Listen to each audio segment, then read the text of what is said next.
I honestly don't even know who those people are.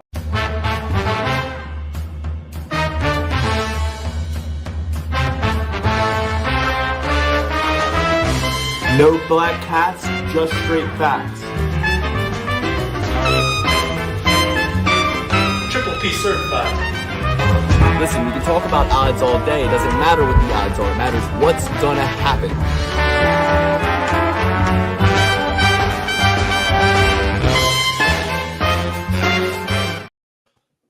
Welcome to a very special episode of the Perk Play Pursuits. We come here 5 years, 5 weeks into our history, our rapport with this YouTube audience. Coming off the heels of UFC 316, UFC Newark. Terrible day, terrible night, terrible everything for me. I'm going to fucking tell you all about it. I'm so fucking down. This number on my screen does not reflect my true bankroll. I'm going to update it as Alex talks us through his weekend. Alex, I want to give you a note for the show. Yes, and. So I'm going to say, how was your viewing experience for the fight? You're going to tell me how it was, but then I want you to really just take this audience through your whole weekend, your mindset. How are you moving? Because before we even talk about picks for next week's card, before we talk about results from last week's card, the audience really deserves to get a pulse check on where we're at in our lives, where we're at in how we're moving through the streets. So how's it going, Alex? While I crunch some numbers. Horrendous. If you strictly think about just the fights, the viewing experience of the fight. I don't like to hear that. I mean, if you pay attention to the numbers on the screen, you can clearly see I had a terrible weekend, a very off weekend.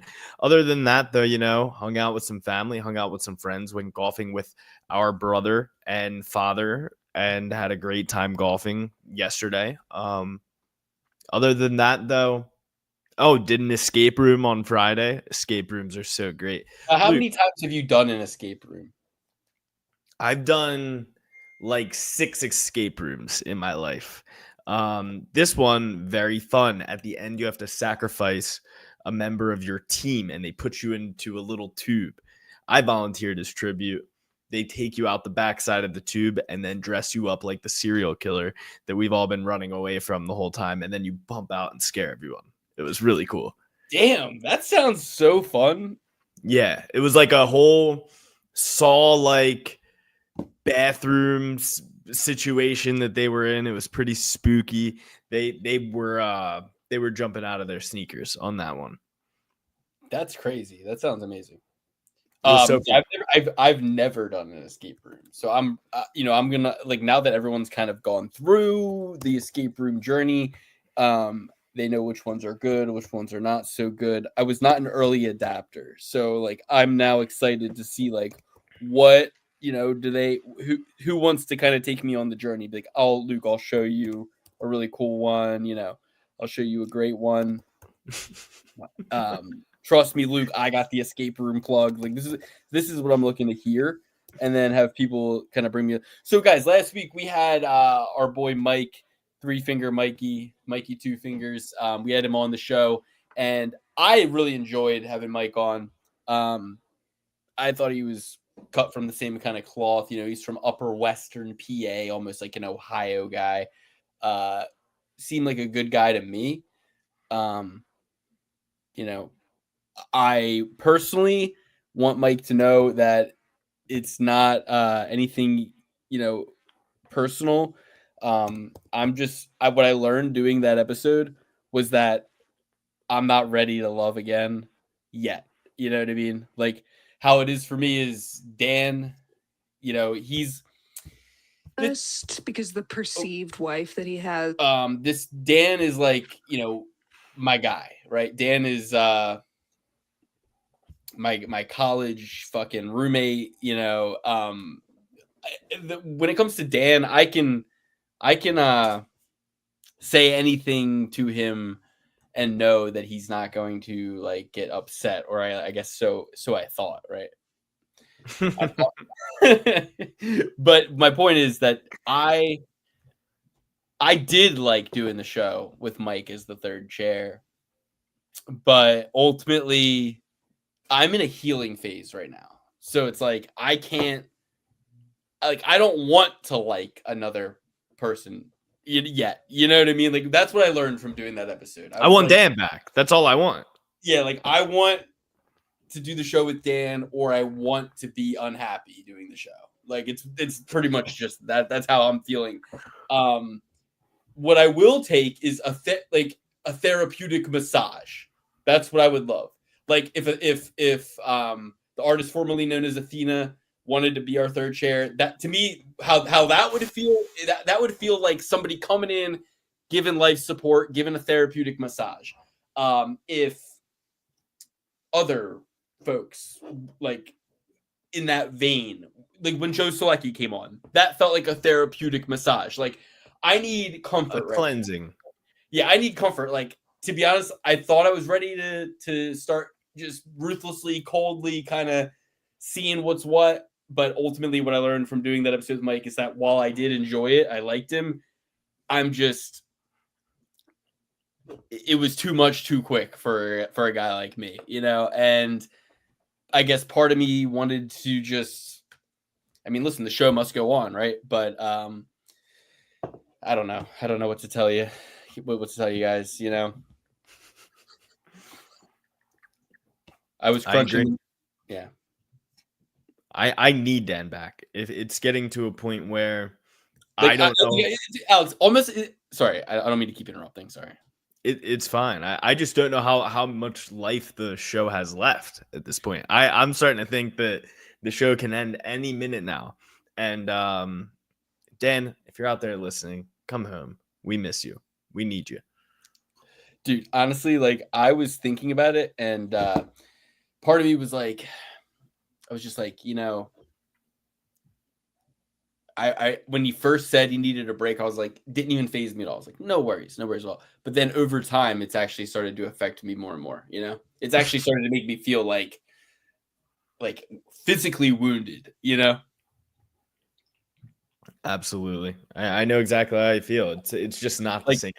Physically in pain, physically like I, you know, I love you, but you know, me and you, I could call you on the phone, right? I could be outside walking down the street, just talking to you on the phone about. I invited Dan over to watch the fights just to hear the sound of his voice. Really was like salt in the wound kind of thing. Like that made me feel like, dude, that I would rather like tell the audience, bring them into what happened. Dan is, Dan and I live very close to one another. I gave him a text. I hit him up. I said, Dan, can you please come over to watch the fights? No. Be real. You just were like, yo, Dan, like you should come over, you know what? And by the way, guys, let me. I sent that text. I looked over to my girlfriend and said, I miss Dan so much that I just invited him over to watch the fights. Well, but like we had been pretty stale in the group chat since Dan quit the show. Like I personally have been making an effort to not communicate with Alex through that group chat and to just text Alex directly, because to me it's like if you want to break, you're gonna get a break. Like no worries. Like break it off. Break. We'll break it all. You know. Delete Slack from your phone. No, be on vacation. Yeah, dude, for sure. It's like, I'm not, hey, look, you want a break, you take a break. So, you know, and Alex says in the group chat, he goes, what does he say? Sorry, Alex. No problem. Oh, yeah, you said, Dan, come over for the fights. I miss you. Pretty simple. And then Dan goes, I'm going to my buddy John's, but I will make it over there this summer for some fights, with an exclamation point. And I was just like, Buddy John, you know, I'm like, first I'm hearing of this Buddy John. He's like, no, John, you met him at my wedding. He's like, yeah, Dan, I know who you're talking about. I'm just joking, Dan. You know what I mean? It's just interesting. It's like, you know, oh, like, can you imagine, like, oh, like, big fight night. Oh, hey, like, if you invited me and I was like, oh, I'm going to go watch it somewhere else. Like, you'd be like, oh, like, I would be insulted. I'd be like, yo, that's like, oh, so you want to purposely put yourself in another room with other people talking about it, and you're gonna want to like it's almost like you're absorbing it with other people, like you guys are having sex, it's like it's like you're having sex with John instead of me. Like that's literally how I feel about it. I'm like, oh okay, like you want his commentary more than mine. You think you'll have a better time. Is it charcuterie just as good as like is the drinks? Like what else is it about John that you just want to be with John and not me? I don't know. I hit him up the day of. He could have had those plans for a long time. I wouldn't want him to ditch John. I met John, great guy. This John, I knew exactly who he was talking about. Dan and I are much closer than Luke and Dan, as you can see. That's not even true. But either way, I don't even care anymore. That's the problem. The problem with that is Physically, I don't even care. Yeah, physically closer. Yeah. Yeah, you are much physically. Yeah, you're physically closer. Okay, sorry. You see, that's how sensitive everything is right now. I just got hyped up. I'm like, oh well, he's not. I'm like, I've known Dan. I thought he was just trying to create disinformation, but I want you folks to know the truth, which is just simply that. It's that I've known Dan for 10 years, and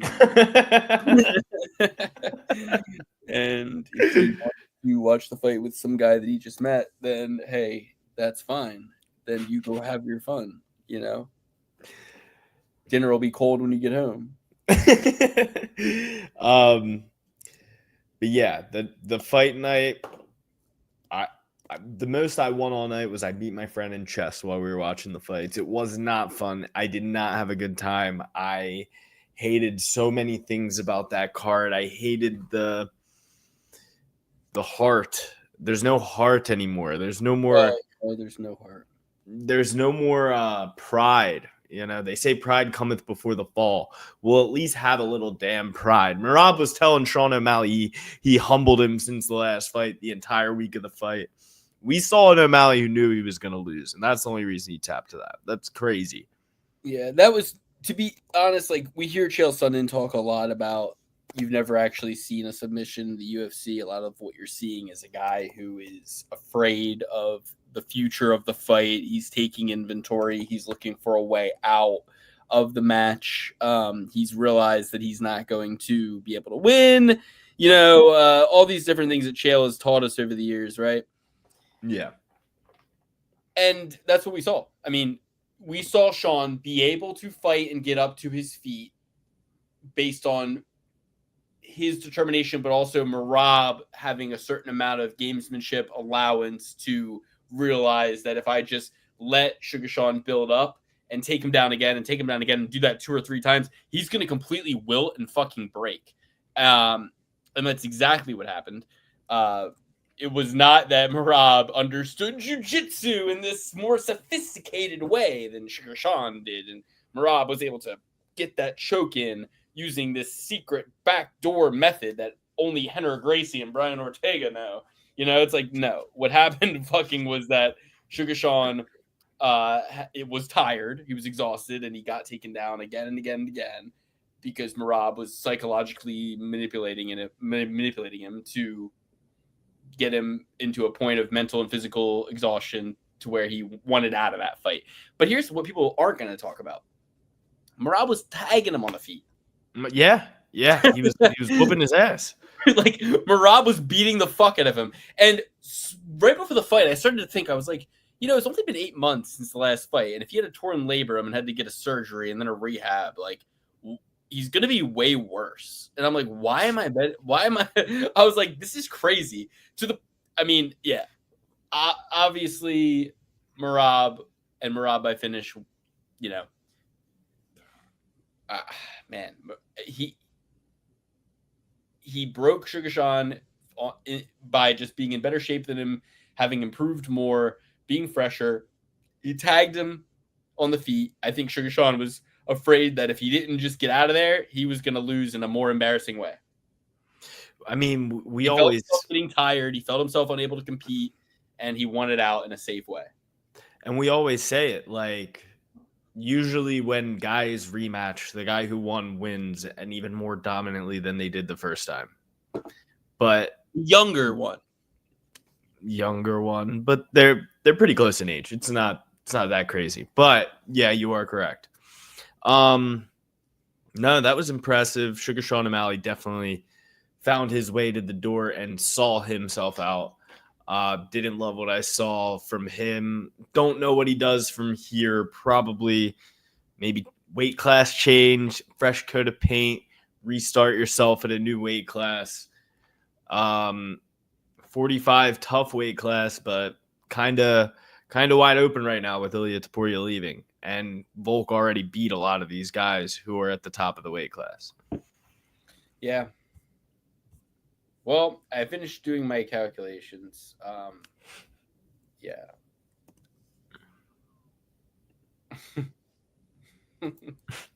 You're going to be so upset.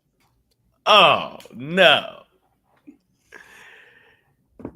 No. Dude, I was disappointed in myself.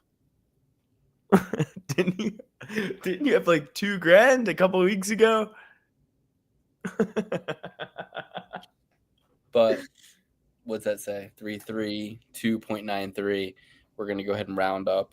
We're going to make that. It's 333. That was my grandma's lucky number. Rest in peace, Grandma. My grandma was a gambler, and her mother was a gambler, and her brother was a gambler, and her grandma was a gambler. So listen, I'm going to win that number minus 333. Rounding up, rounding down. Is it rounding up or rounding down? If you're rounding in the big I'm rounding up, but I'm rounding down. It's quite the paradox, but all right, it's, you know what?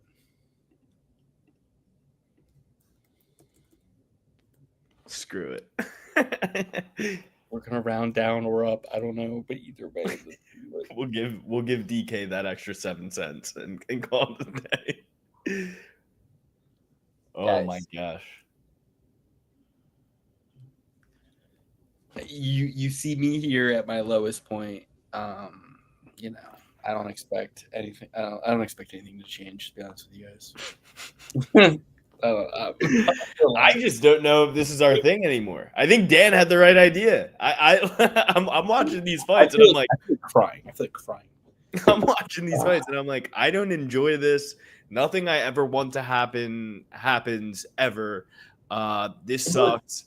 How many more years do I have to wait for Merab to fall off the cliff? Like, not even Merab. I mean, it's Joe Pyfer not finishing Kelvin Gastelum. It's everything. It's everything. Patchy mix. Like, what the fuck was that?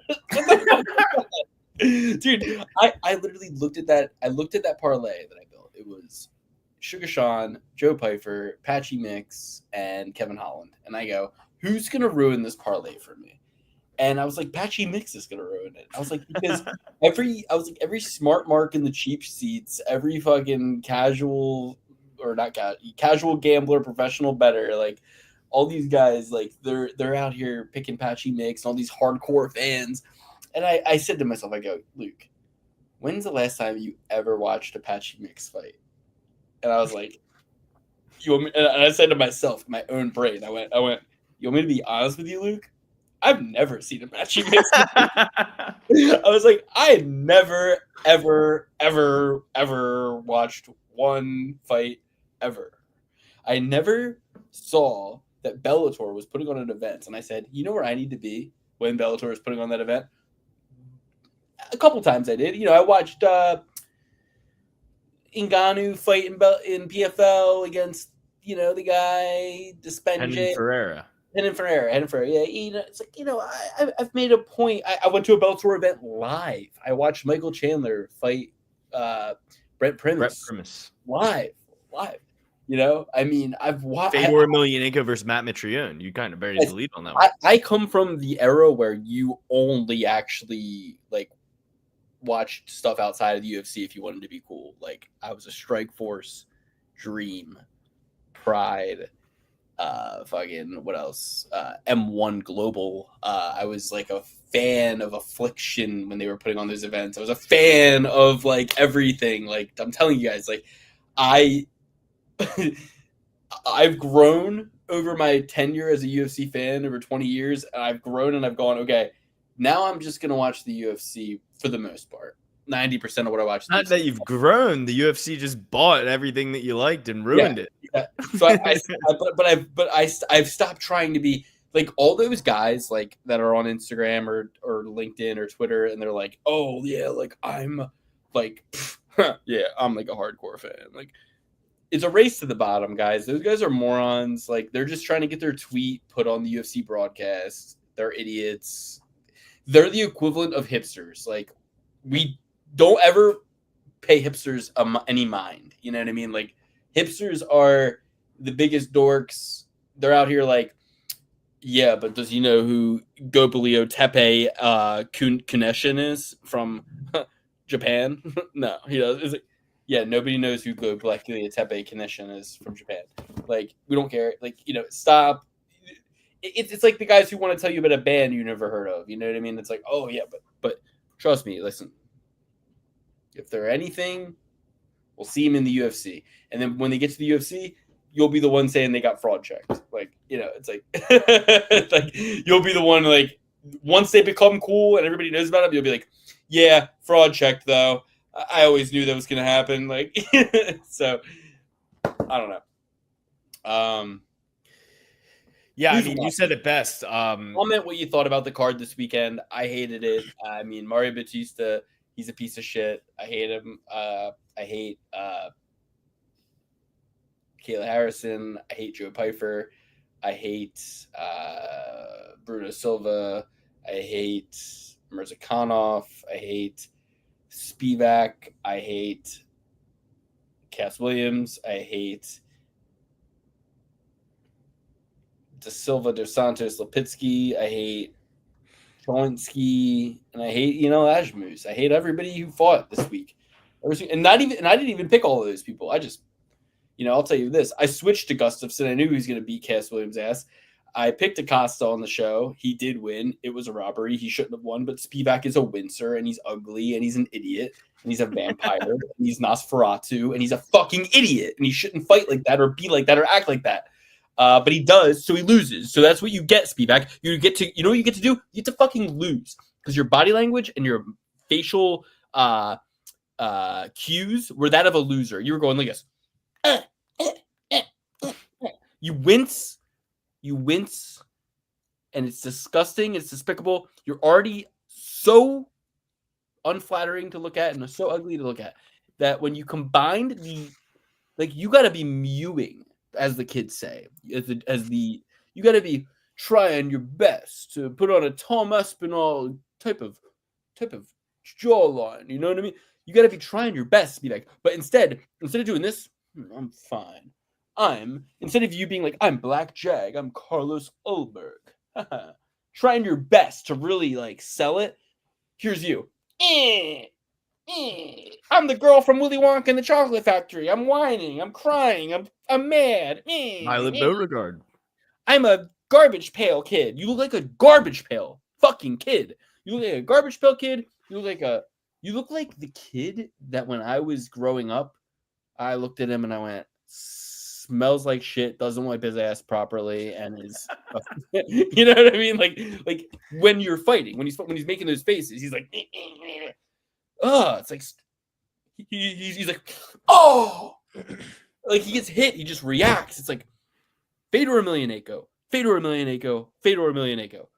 stoic, calm, chilling.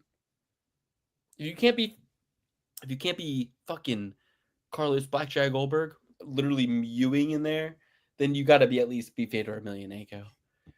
Andrew Kavanaugh, welcome to the fucking show. I feel like I'm talking to myself here. Thanks for joining. Yeah, Choinsky, fucking idiot, as well. But like, hey, did fine, like whatever, like not a big deal, like But it's just like these guys don't fight, like Patchy Mix. Everyone's like, yeah, he's so good at jiu-jitsu. The guy didn't shoot a takedown. He looked like Aaron Blanchfield against Manon Fiorot. Yeah. I'm sitting there going like, shoot a takedown. Fuck. I mean, a lot gets said about Sean Strickland's Miranda Cosgrove hands, but Patchy Mix looked bad out there. You said it best.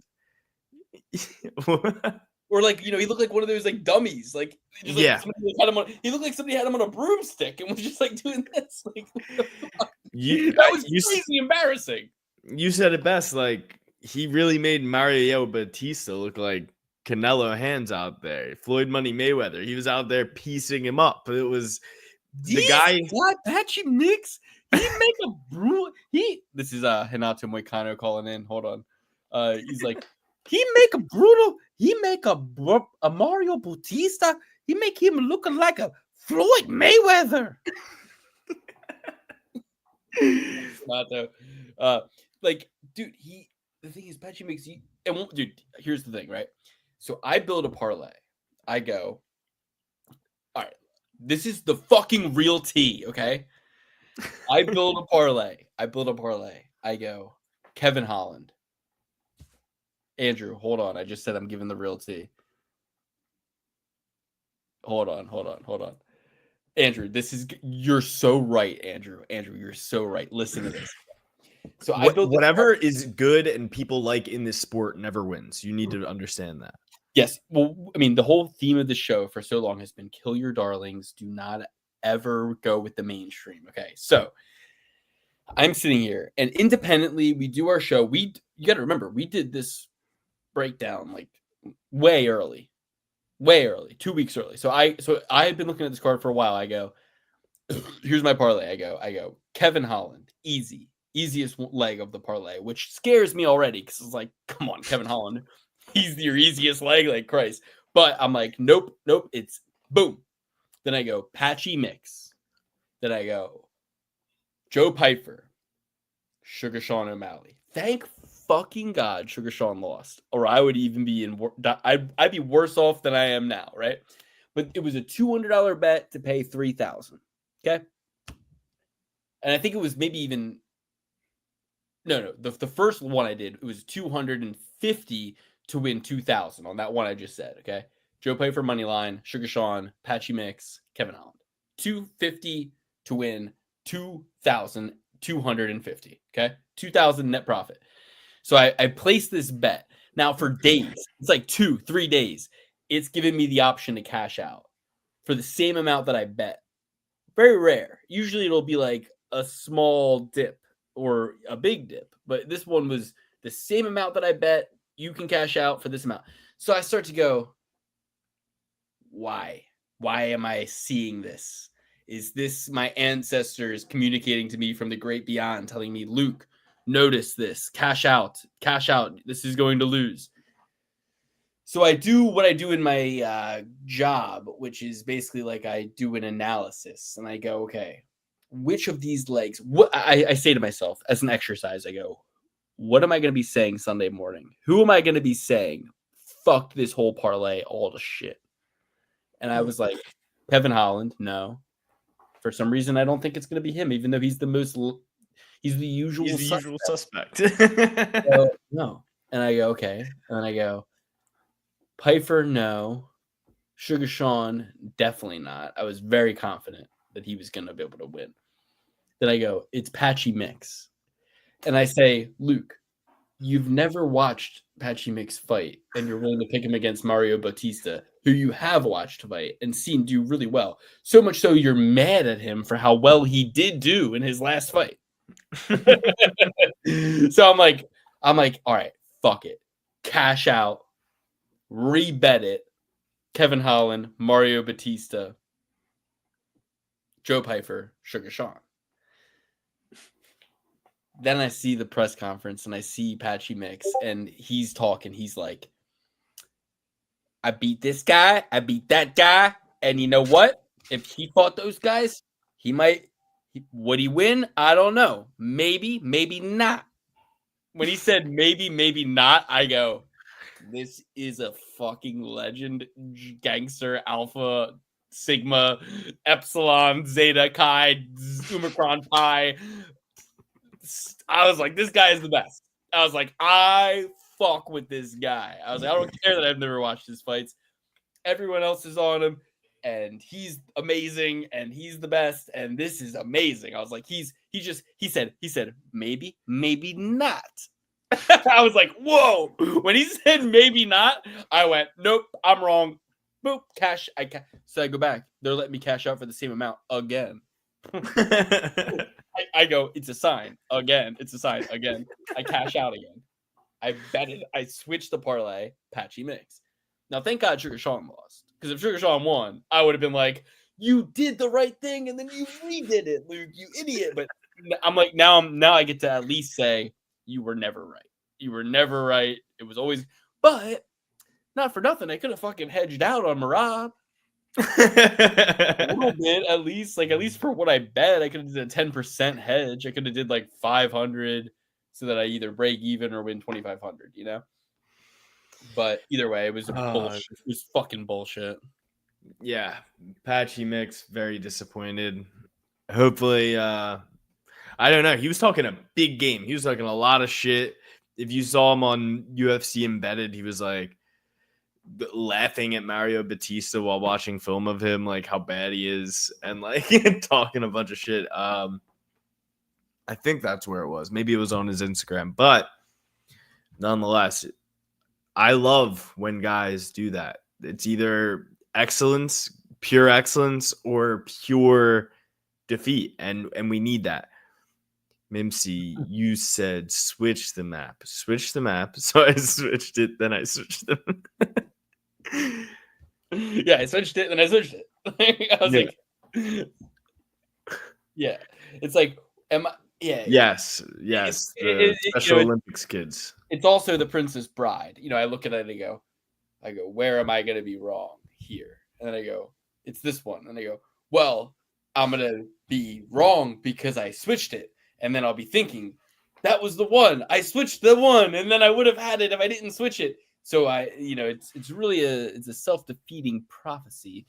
All right. Yeah, well, I was golfing with our little brother, and he was like, "You need to just start fading yourself." And I'm like, "Now that's where you get yourself into some trouble. That's where you get yourself."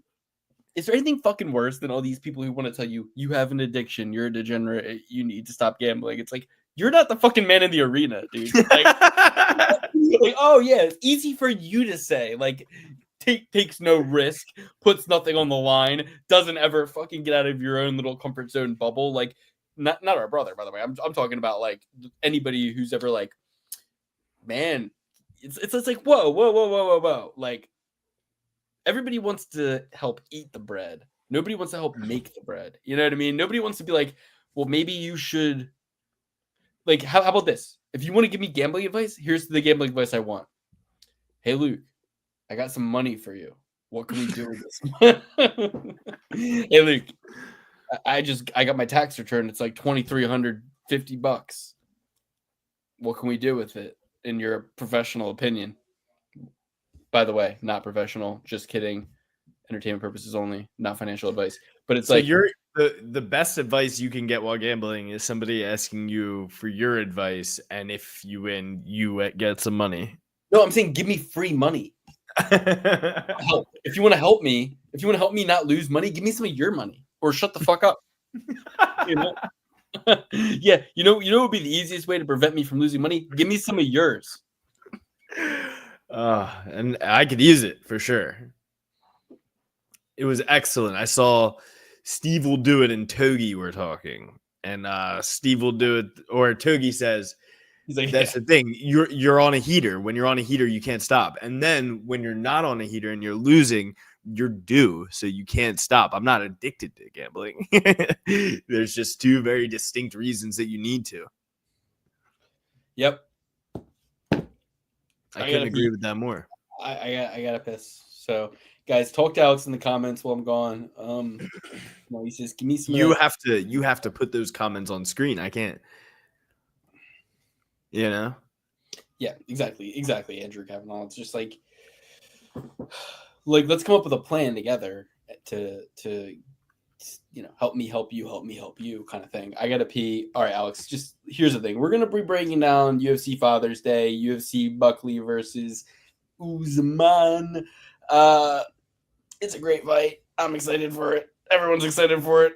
It's an amazing fight because you got Usman, who, yes, he's been out of contention for a while, but here's the thing. He's one of the greatest welterweights of all time in terms of his title reign. And Usman, I have him as number 3, the third best. But, Usman, he's coming in. I gotta pee so fucking bad. I'm not even doing this Trump impression as like a bit. I'm doing because I have to keep my chest tight to not pee my pants right now. Alex, Go pee. Start at the bottom of the prelims. Just do the specs. I swear I'm gonna rush back, so don't worry. Like I'm gonna be right back. All right, awesome. Yeah, I couldn't agree with Luke more about Pfeiffer though not getting the finish. That was a dagger to the heart. I couldn't believe he didn't finish Kelvin Gastelum.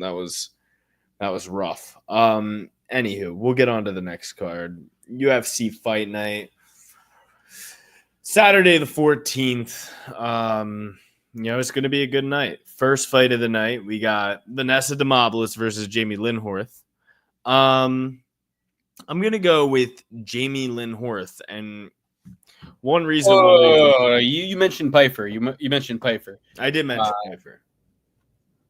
Thank you, don't even say that, bro. Don't even Andrew, like I literally have deep paranoia that I do have cancer right now. I've been having this like cancer fear for like 2 months now. And the fact that you wanted to just joke around and say that, you've actually set me back like weeks in terms of me like convincing myself like, no, Luke, you don't have cancer. Like, and by the way, I've had, I've been drinking all day. So I've had, okay, Andrew, if I had told you that this high noon, which is halfway empty, represents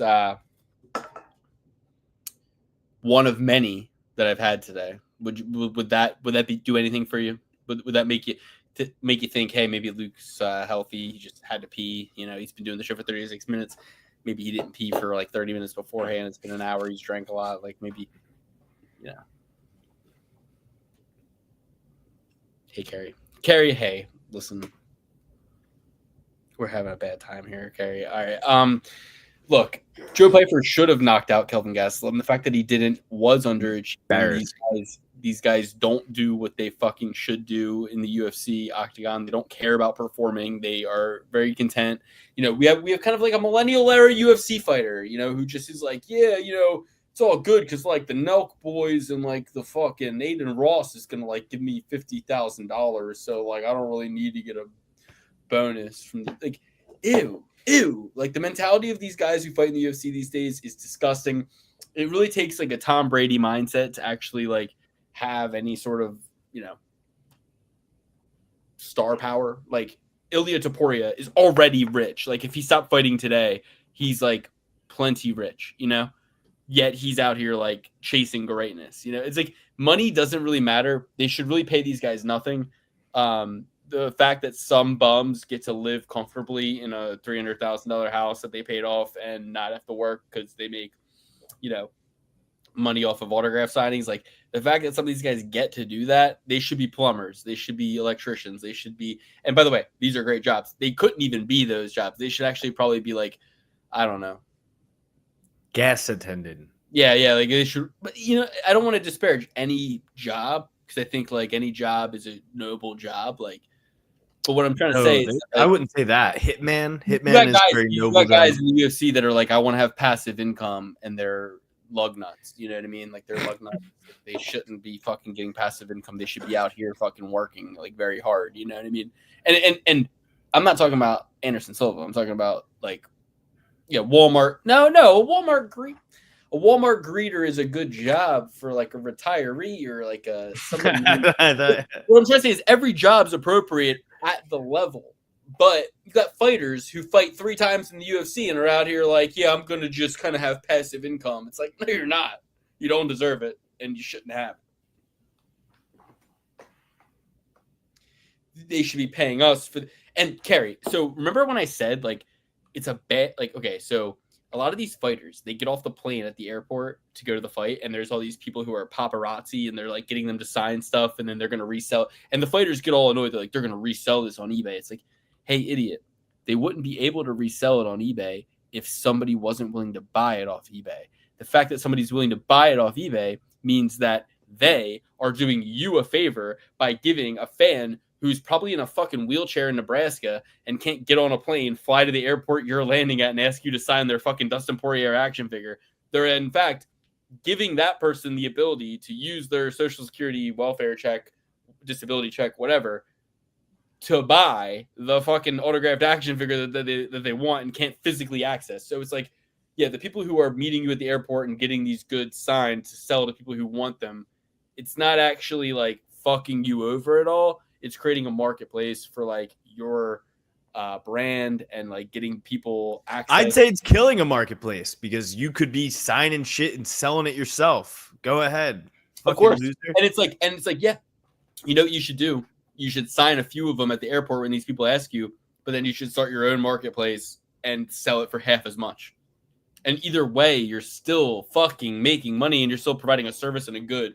And the problem is they don't look at it that way. They look at like everyone's trying to get a piece of me. It's like, okay, so you're telling me the guy who went to Walmart, bought a Dustin Poirier action figure for $20, you know, the gas, the mileage to get to Walmart to get home, then the gas, the mileage to get to the airport, park at the airport.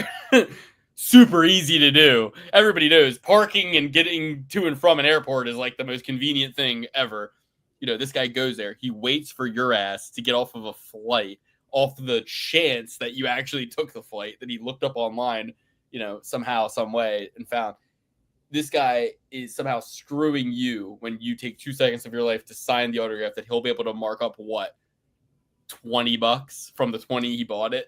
So now he's selling it for $40. So this guy, for his 6 hours of time, gas and mileage and upfront payment, is going to make a net profit of $20, which the government's going to take 15 or 5/20ths, you know, fucking a quarter of in taxes, and he's gonna make $15.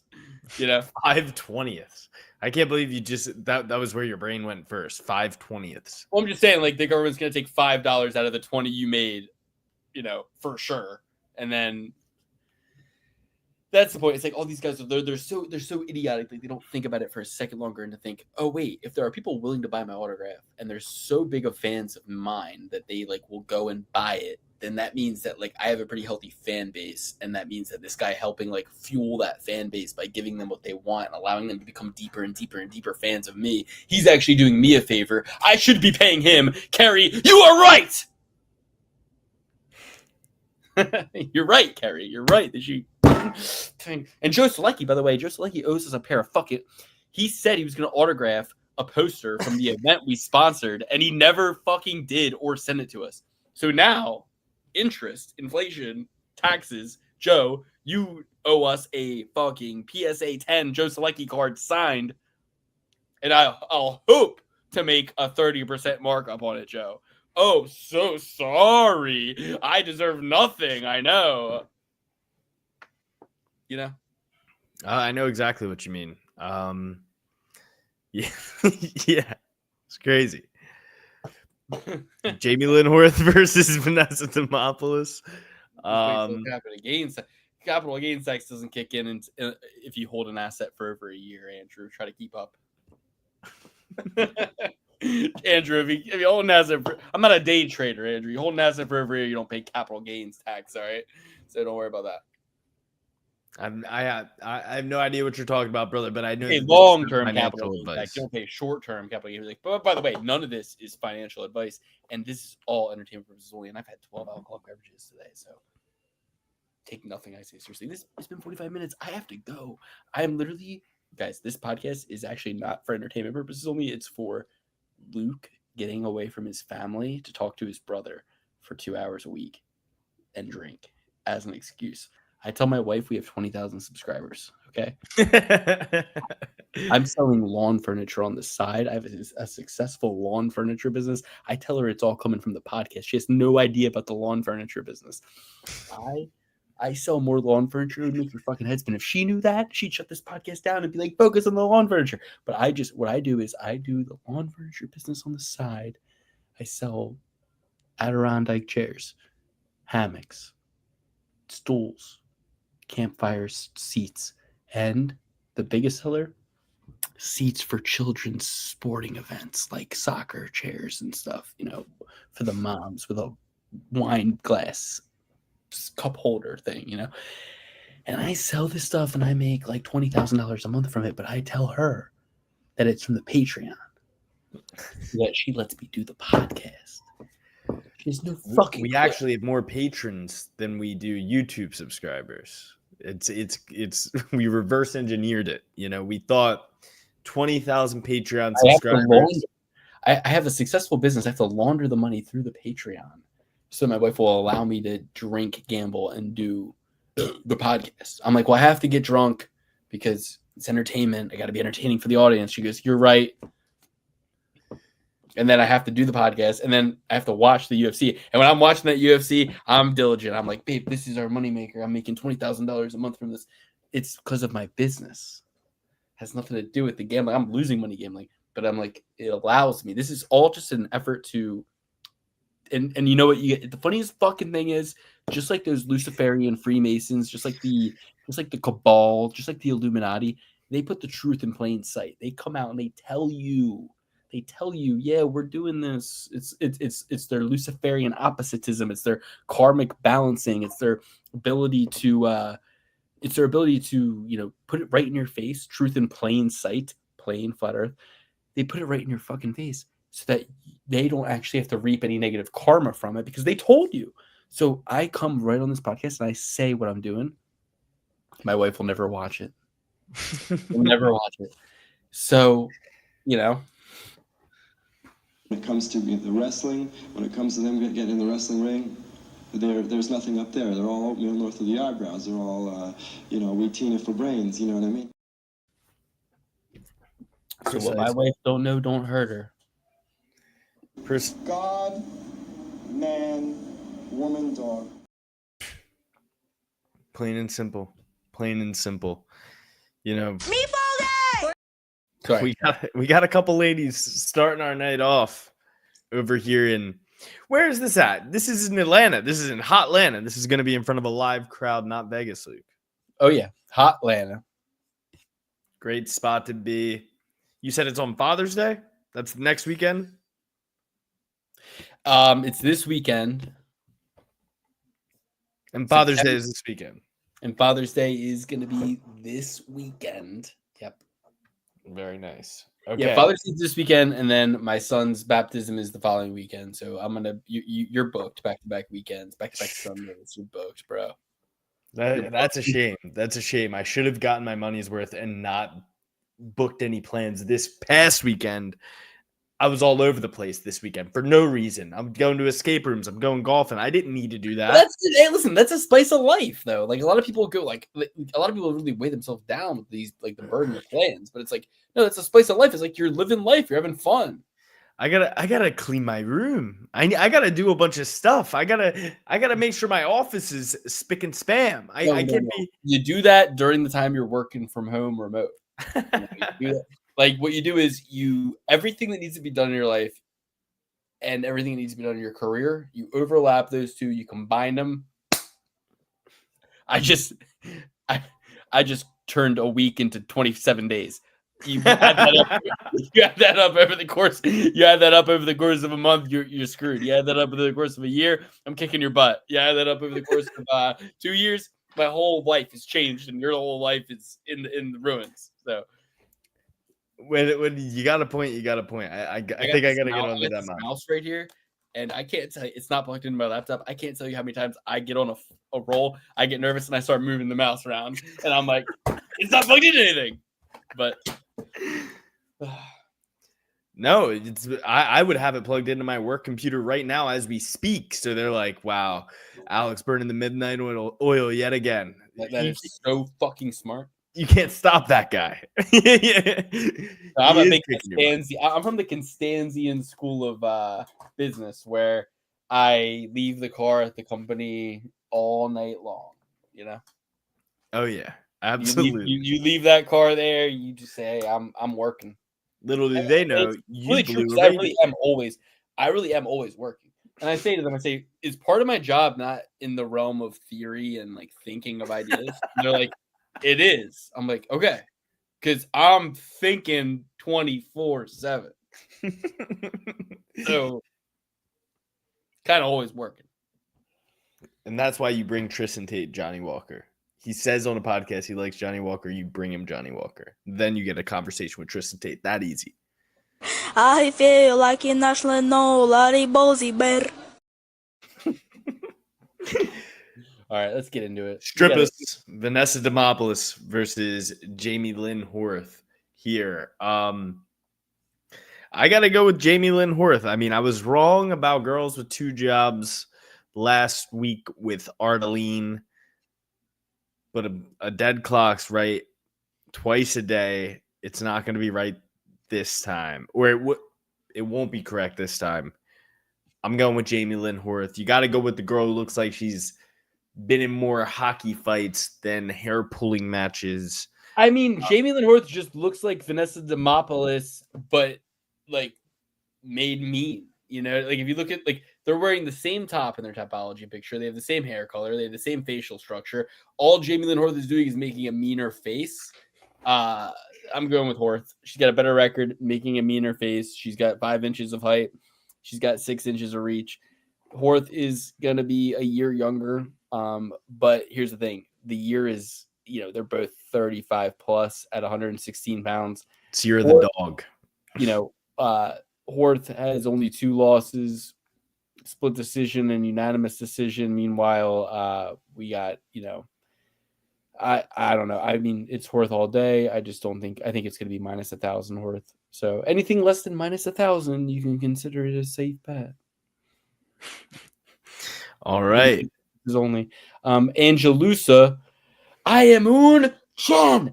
Angelusia. I am un Chen. Angelusia. I am un Chen. Angelusia. Wanna grow up to be a debasa. Debasa. Versus Philly Fresh Phil Rowe, the Fresh Prince of Philly Rowe. I think Angelus is pretty good.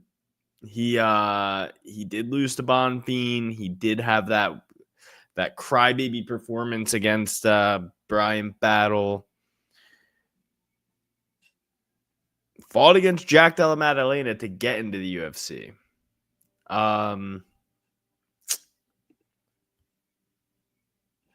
I'm going with Angelusa. I think I got to go with Angelusa here. Reese McGee came back on the scene, whooped the piss out of that boy. Had the doctor come in and stop it for him. I don't know. Like, what do you think about this one? Because Philly Fresh does have the better resume here. He is a bit older. Don't really know. The problem is, if you were asking me to play the UFC video game with Phil Rowe against Angelusa, I'd win. I would take Angelusa down. I would submit Angelusa with Phil Rowe as my character. Phil Rowe is a moron. Phil Rowe is about as smart as Cedricus Dumas. You know what I mean? They're both Florida boys. The Florida school system is in shambles. I mean, I'm trying to find my Topology even just to even get a little bit of Phil Rowe, he's 3 years older. He's 4 inches of height, 6 inches of reach. But Angelusa, stinks, sucks. But Phil Rowe, heavens, Phil Rowe stinks and sucks too. So here's what I'm gonna do. I look at both of these guys as 2 of the weakest men alive in the sport. I'm gonna be honest with you guys. What I see from these 2 guys are quitters. I see guys who give up. I mean, 10-5 versus 10-4. 10-5 versus 10-4. The only time you should have losses, 33% of your overall fights. A 33% loss rate is if you're Anthony Smith and you have 75 fights and you have 25 losses. You know what I mean? That's when you can have your fucking losses equal to 33% of your fucking fights. You can't have a 33% loss rate in the UFC. Unless you're a woman. Both of these guys. Women are like 50-50, to be honest. I'm going to be completely fucking real with you. Both of these guys have feminine eyes. Both of these guys have soft hearts. They're both pussies. I'd fight either of them. I would beat either of them. Like, what else can I say? Like, they suck. They suck. I swear. I swear I would fucking knock Phil Rowe out. I swear I would submit Angelusa. There you fucking go. Phil Rowe and me, one-on-one. I go up to Phil Rowe. I put my fucking knuckle to his chin. I knock him clean out. And I'm not talking, oh, yeah, like at his gym. I'm saying, no, fight night. Fight ready, Luke. Fight ready, Luke. Okay? If I'm fight ready, I come in. Or in the streets. Or in the streets. In the streets or in the UFC octagon. But not in the gym. You know what I mean? Not under this Fugazi bullshit. And Angelusa, I double leg him easy, and I choke him out easy, and I maybe twist his head off his fucking body easy. Under the unified rules. Lusa wins. Boring Gallity. Pathetic Gallity. Mortal Kombat. Lucy is thicker than a Snickers. I don't know if that was about me saying I'd whoop both their asses, or if that was about me doing a beautiful rendition of Debasa by Pixies. Because if you look up Debasa, he says I am the dog of Andalusia. But Andalusia is like a place. But basically, Un Chien Andalusia. Chien is French for dog. The dog of Andalusia. So, but Andalusia is his actual name. So it's pretty cool. He's from Switzerland. Look up the song Debaser by Pixies, and you'll never look at Andalusia the same again. You'll be like thinking about this song every time. I'm picking Andalusia. No, I'm not. I'm picking Phil Rowe. Phil Rowe by submission. All Phil right. Rowe by submission. But they're both bitches, and I beat them both. I love the balls on my mouth. I'm going with Angelusa. Next up, we've got Ricky Simmons versus Charles Jordan. I'm going to go with Mr. Simmons here. No Richard Simmons, no kissing going on over here. We're going to destroy Charles Jordan. Charles Jordan. Luke says Phil Rowe's an idiot. I think Charles Jordan is one of the dumbest guys that's ever stepped foot in the cage. Doesn't know his way around a game plan. Loses 90% of the fights that he's in. Takes down a Gracie. Rides a Gracie for 3 rounds. Doesn't throw a kick. All fight. Just doesn't seem like the smartest path to that type of fight, or any of the fights that he's in. That's why he's 16-8. Another one of these guys who has lost 33% of their fights that they've ever been in. Going with Ricky Simmons. I know that he's a little bit older, but he's way smarter, and he's going to be able to take Charles Jourdain down, ride him out. But this is a sneaky, like, Charles Jourdain wins this fight and surprises you, and you're like, see, I knew that he was good, because he's a guy that you look at and you think, oh, he should be good. He's pretty good everywhere. He's just not good. He makes bad decisions. His fight IQ is not there. Going with Ricky Simmons. And if Luke isn't back yet, I'll just start breaking down the next one for you. When the cats are away, the mice are at play. Okay. Cody Durden versus Jose Ocho. I'm a big Cody Durden guy. I think that in these positions, he's dumber than a fucking bag of bricks, this Cody Durden.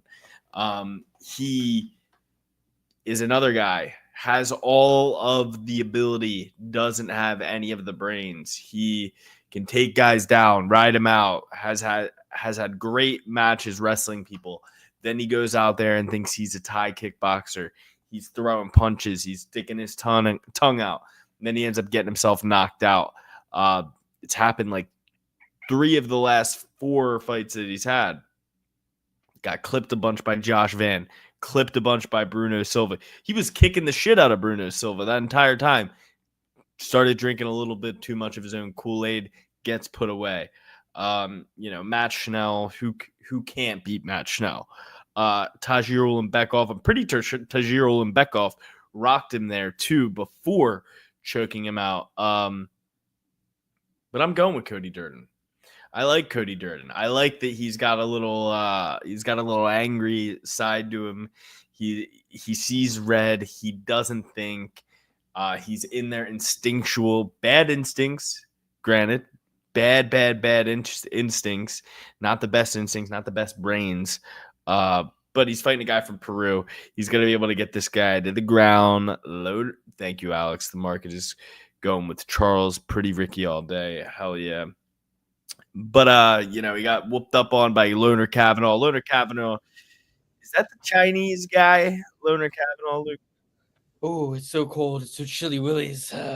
Loner Kavanaugh? No, yeah, he's partially Chinese. Okay. All right. Regardless, I think His mom's Chinese. English Chinaman. Ooh. Yep. Okay. It's so cold. Cody Durden it is for me. Luke, what do you think about Ricky Simon versus Charles Jordan? Ricky Simone, have to reward good behavior, have to catch him again. I mean, it's disrespect to put him at an underdog odds here. What's Charles Jordan going to do? Get guillotined? Get knocked out? Fuck's Charles Jourdain going to do it against an American? And listen, hey, I love Charles Jourdain, but he has not proven himself. He has not gone. He hasn't gone. He's dumb. That's pretty much all. He hasn't done enough with what he's capable of. He's underachieved. That's the problem. I would equate Charles Jourdain with like fucking Kevin Holland. Giga Chikadze. Like very capable. Andrew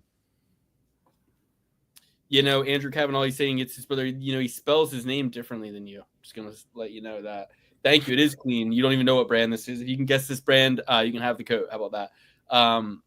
As a joke, because I'm definitely not shipping it to you. But if you can guess the brand, you can have the coat.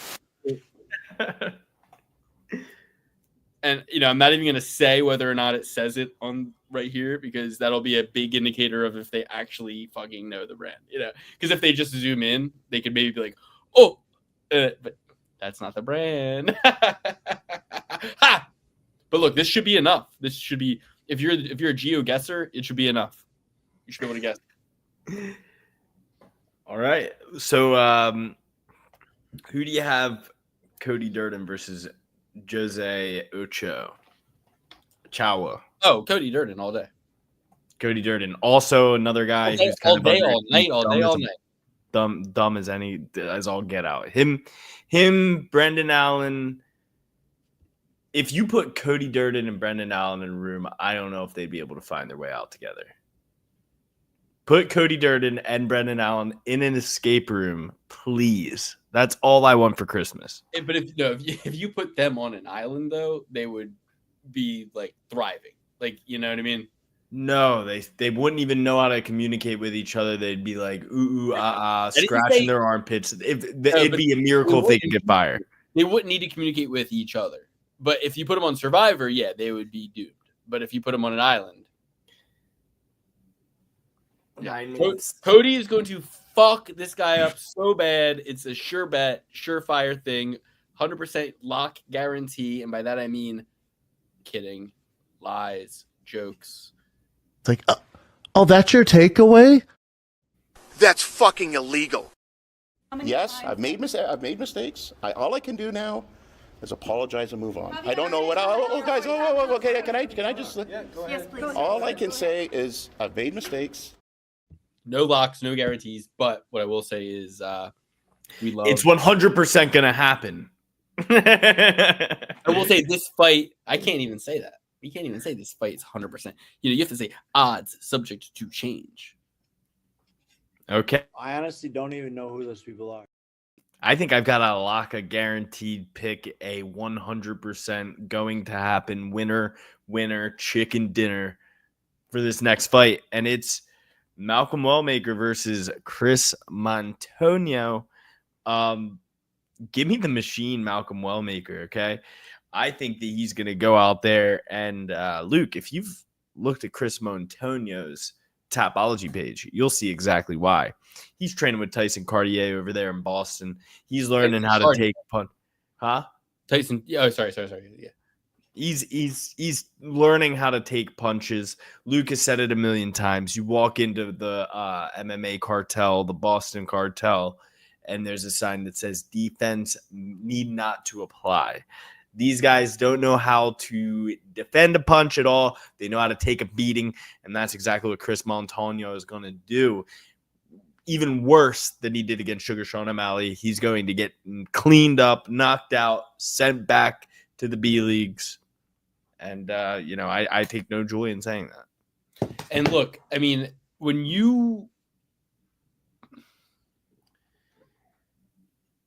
someone says that you're the Wish version of this, you're the Wish. What are you eating, by the way? Gum. Icebreakers, ice cubes, cinnamon flavored. I would love one of those right now. I need something to chew on. All right. But okay, Chris Montano, if you guys look at this picture, right? If you guys take a look at the topology picture, it's there for you. It's there for you. Now, Luke, you're gonna create an embargo on these things. I'm not gonna be able to get them again once the fans start finding out the secret sauce. All right, so you guys see this, right? Yeah. So what happened was Sean O'Malley got a mimic tattoo of McGregor, and it wasn't cool. But over time, he added to it, got bigger, and became a champ himself, so it became cool. Chris Montano has gotten a third-generation version of the same kind of copycat style that McGregor had, that then O'Malley copied. This is like a third rendition. As you can see, he didn't align so like he's got a bird chest, you know what I mean? Like I would snap this guy in half, like he's got a bird chest. I would literally, like, I could make Chris Montano tap out just by grabbing his frail ass fucking pecs and just squeezing them with my fucking big ass, just squeezing them. I could titty twister him essentially into tapping out. And then while I'm doing that, he's going to go to try to peel the hands. And then I'm going to slap him and slap him and slap him. And his baby face, what I'm trying to say is Chris Montano is like a halfling. You know what I mean? Hobbit man. He's a halfling. Not even a hobbit. He's a halfling. Do you know what I mean by that, guys? Like his proportions aren't, the tattoo isn't like sprawling and intimidating. It's like tiny. It's like somebody like drew it on. It makes him look smaller. You know what I mean? He's going to get destroyed by Malcolm Wellmaker. Absolutely destroyed. Put in the dirt. He's going to get stomped out so bad. It's going to be really entertaining to watch. And you shouldn't make yourself... It's like Sean O'Malley is the Wish version of Conor McGregor. You're the Wish version of Sean O'Malley. And you got to think, you've had that open challenge out for Tyson Cartier for the last...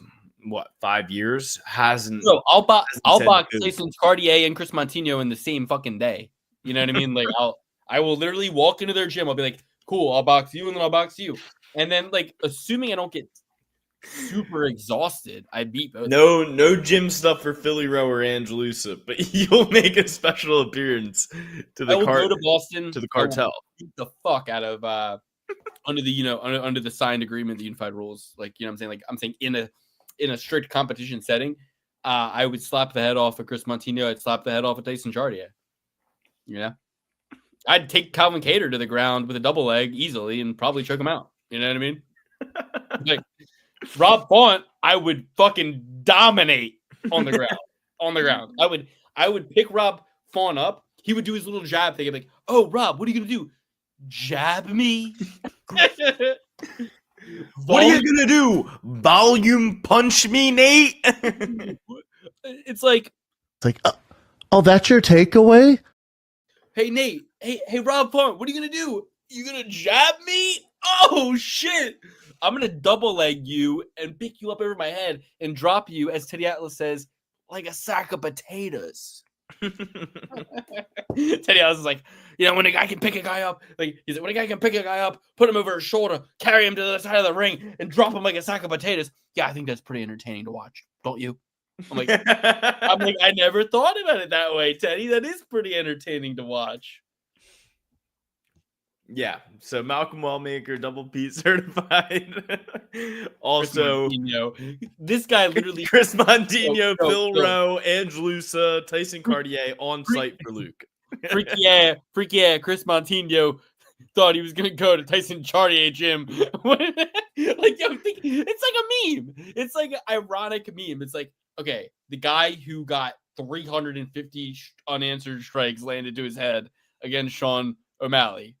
He said, I just got to get better at eating these strikes. And he went to Tyson Chartier. He's like, man, if only I could just keep eating them strikes.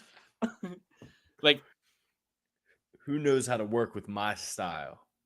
Yeah, man, who knows how to work with my style? Because my style is kind of like you eat 500 strikes every fight, but you keep on coming. The Homer Simpson method. It's not even the Homer Simpson. It's like I'm gonna, like, they're not even waiting for their opponent to slow down. They're like, no, keep it up. They're like, please keep hitting me. It's the only way. You're like, I don't get it. They're like, just trust me, man.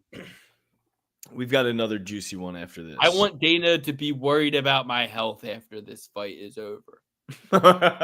We got to get this guy in the hospital right now. I want Dana to personally walk me to the emergency room.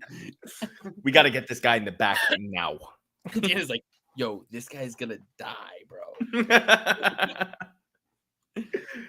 Okay. Speaking of which, thoughts and prayers with Ben Askren, friend of the show. Oh my God. We love him. I am disgusted. Oh my God. I mean, I'll tell you what, if staph infection gets Ben Askren, I swear to God, I'll never do jiu-jitsu again. You know what I mean? Like, I swear to God, I won't even like sleep in someone's bed if they didn't put new sheets on it. Like, I'm done. Like, you know, because it's like, okay, because, you know, I used to think in my own head, like, well, I can do jiu-jitsu and I can do, you know, that type of shit because I've grown up wrestling and like my skin is used to it. So is motherfucking Ben. It's like, hey, you know who's wrestled more than you, Luke? Ben Askren. You know who probably should, in theory, have skin that can handle it, you know? I mean, listen, yo, the one time, twice I got staph infection, but one time I got staph infection was literally right after, or I got ringworm. It wasn't staph, but I got ringworm, bro, right after I used that defense soap. So personally, my anecdotal experience was I used the defense soap and I got ringworm pretty much instantly right away. So just going to go ahead and say that, you know, anecdotally. Oh yeah, dude. I mean, I use defense soap. The guy gave it to me for free. And the guy also worked for fucking NASA. Defense soap, Alpha Brain, all the above. And I say that disparagingly. Snake oil stuff. Snake oil. Like not snake real. oil. They're like, it's tea tree soap. I'm like, yeah, what about Dr. Bronner's? How about I just use Dr. fucking Bronner's? You know? Like, Dr. Bronner's works. Might as well use toothpaste at that point. Prayers to Ben. All right, let's move on. Okay. Another juicy one. Michael Chiesa versus Court McGee. Now, Court McGee, admitted drug addict, used to be. Well, they say you're always fighting, right? Mm-hmm. You're never fully recovered. That's what they say. I don't think that. I think you cut the junk out for a year, you're recovered in my book, okay? But you know, they say it's an everyday struggle. Shout out to Charlemagne the God. I'm going with Court McGee here. Why? Are you crazy? Because are you crazy? Are you crazy guy? What is wrong with you? He's 40 years old. He's shorter. He's stupider. He's drug guy. He's guy does heroin, you know. But I just think Court McGee, he loves it more. He's been doing it more. No. Listen, I hate Michael Chiesa too. But come on. Come on, Alex. Michael Chiesa is gonna win this fight, dude. This guy, Michael Chiesa, is not Alex Moreno. He's not Matt Brown. He's not Jeremiah Wells. He's not Carlos Condit. He's not better Sean than Brady. every one of those guys at this stage of his career. He's not no Sean Strickland. He's no Ben Saunders. He's no Santiago Ponzinibbio. I don't know, man. Fine. I'll take Michael Chiesa. Fine. Now he's definitely winning. Fuck. All right. I love you. I'm going with Michael Chiesa, too, for obvious reasons. By submission. Paul Craig versus Hanalfo Bellato. Yeah, not really going to even give this one too much thought. Bellato, that's it. He's fucking 8 years younger. He's going to smash Paul Craig. He's going to ring his bell like it was the fucking Liberty Bell. He's going to smack Paul Craig's head around like it was, Yeah.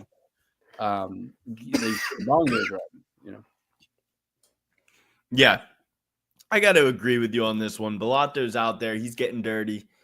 All right, hold on. I'm thinking of a number between 1 and 10. I see, everybody watching, just comment the number, you get a $5 Venmo if you get the number right. I'm thinking number between 1 and 10. Okay, hold on 1 second. Locking it in now. You're going to lose your coat. You're going to lose your money. $5 Venmo to you if you guess the number between 1 and 10 right now. 3. Carrie Jane says 2. Alex says 3. All right, continue, Alex. We'll wait for more people to, I just wanted to see how real, the people. It says that a certain amount of people are watching. I just want to see how real that was. 2 and 7 so far. 2. Why would you pick 2, Carrie? Who the fuck would pick 2? Is that what you picked? Is that why? No. Yeah.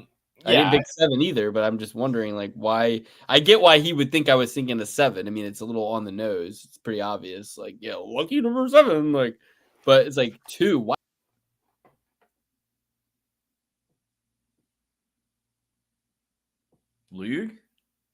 Lug, are you there? Am I here? What's going on?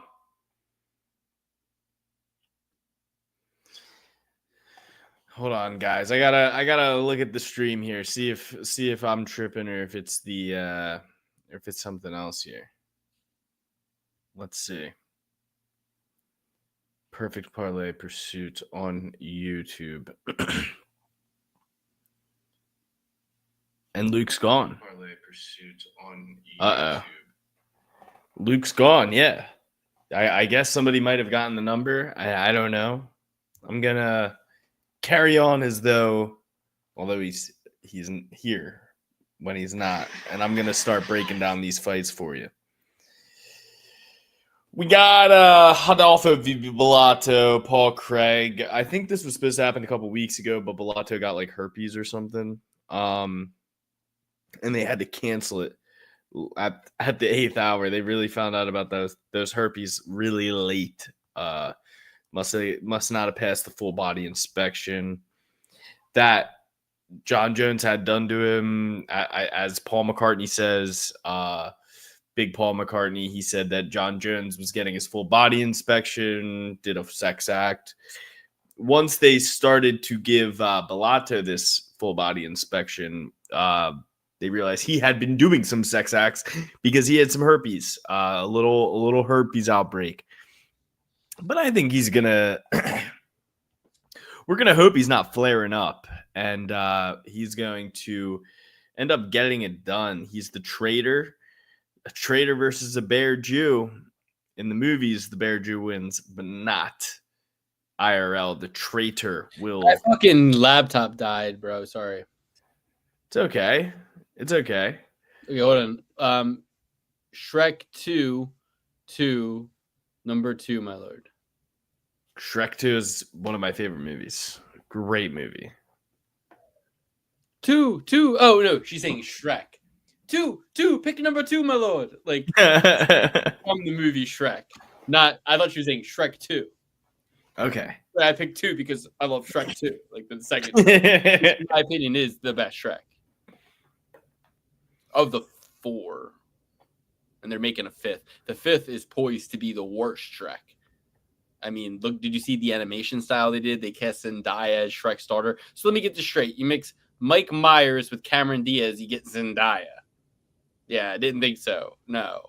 Why is Shrek's daughter like a millennial with like a cell phone and like all like sassy and stuff? It's like doesn't make any sense really. Shrek would seem like a pretty stern father. Yeah, I don't know that he would let his daughter be all wilding out like that. So, not gonna see the new Shrek personally. Just like I see what happens when you backtalk Carrie for picking number 7. Show goes on, Alex. Do it up. Luke, I was out here lost. I had to look up the stream myself, see if I was even still on. It said live. I didn't know. I didn't believe it. To hear you talk, it sounds like you've never been in a real fight in your life. Is keyboard, Nick, I will fight you. I swear to God, I will. Fucking, I'll come fight you if you want. Like, you know what I mean? Like, you're a fucking Nick. You don't even know shit about me, bro. Like, you don't. Not, Nick. Not only. Nick, what do I even say to this, dude? Like, how about like this? The Steelers. How about this, Nick? You like the fucking Steelers, okay? You, Nick, I don't care what the fuck you've ever done with your life. I sight unseen, Nick. Sight unseen. You're in Pittsburgh, right? Or at least close by Pittsburgh. I can get to you. I can drive to you. Send location. Drop the dojo. Let me know. I'll sign the form. I'll whoop your fucking ass. And I'm not even fucking in good shape. And I have a torn groin right now. And I'm not scared of you, Nick, because the fact that you heard me say what I said and you thought, oh, Luke is, what'd you say? Never been in a real fight in my entire life. What do you define a real fight as, Nick? What's a real fight? Some guy fucking tugs your hair on the playground. That a real fight? Some guy comes up to you and pushes you after school. Is that a real fight when you're fucking 12? Is that a real fight? Yeah. I don't think you've ever been in a real fight in your life. How about that, Nick? You fucking idiot. Yeah, please, Nick, just say where I can come find you, and I will. So that's it. All right. To hear me talk, you've never been in a real fight. Hey, Nick. How many times has a girl put bubble gum in your hair? How many times has a kid tied your shoes together? How many times is it, like you think I'm the enemy here? You think I'm the enemy? Where the fuck are you right now? Where the fuck are you right now? Honestly, it's not even. Anyway, I'm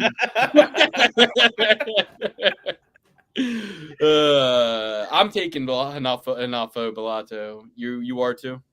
Yeah, absolutely. So I do want to say that our boy from last week, Mike, Two Finger Mikey, he said that now listen, here's the thing, right? He said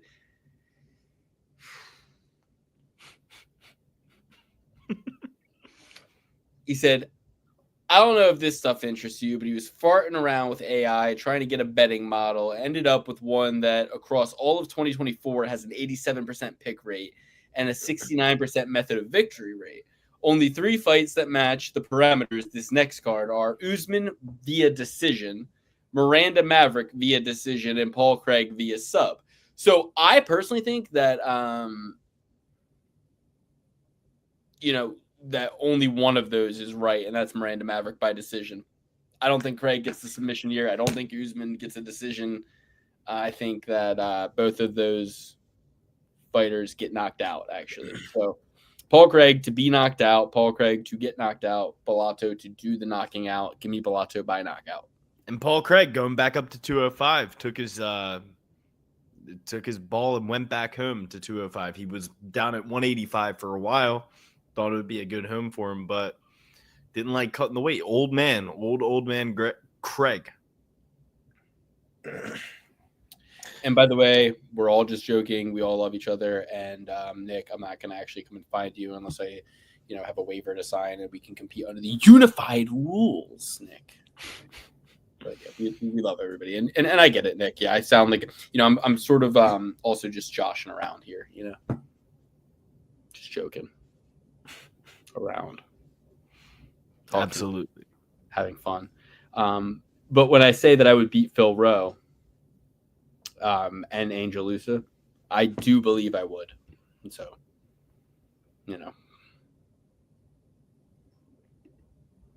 well, William Wallace, yes. Next up, we got Alonzo Menafield versus Omar Sy. And, Omar looked decent in his first couple UFC fights. But definitely looked a lot better than fucking Patchy Mix, man. I mean, I haven't seen a guy get gassed up so much and shit the bed like that in many a years. You sit there and think, what are we even doing here, B? Sy withdrew from this fight a couple months ago. I don't know what the read was on that, but he's back in it. Alonzo Menafield, not to be confused with Ryan Spann. Not to be confused with Ryan Spann in the slightest, or Devin Clark. He is a different guy, a better fighter. Alonzo Menafield is, of course, a figure in and of himself. I think you alone, in my head, I have you as a giant Alonzo Menafield fan. No. Hold on. I am not an Alonzo Menafield fan, and here's why. He beat William Knight. I had William Knight back then. I haven't liked Alonzo Menafield. Nick, you're from South Mississippi. Guess what? I guarantee you've never wrestled a day in your life. I guarantee you that even the state champion of the state of Mississippi. I'm surprised he even knew how to spell that. Yeah. You know what? I learned how to spell Mississippi before you learned how to spell Mississippi, Nick. I learned how to spell Mississippi as a novelty. Okay. Mississippi. Mississippi. My fucking great grandma taught me that when I was like 2 as a joke. Okay. So that's that. Second, I know for a fact that Mississippi doesn't even contest wrestling. So you're out here talking to me about fights. Like what we do as a sport, you guys don't even do as a sport. So what are you doing? Tennis? What are you doing? Golf? What are you doing? Football? Oh, I'm a football player. I play football down in Mississippi. Mississippi Mud Dogs. Nick, let me explain something to you. The best football players are wrestlers. Okay? And guess who said that? It's just Bill Belichick.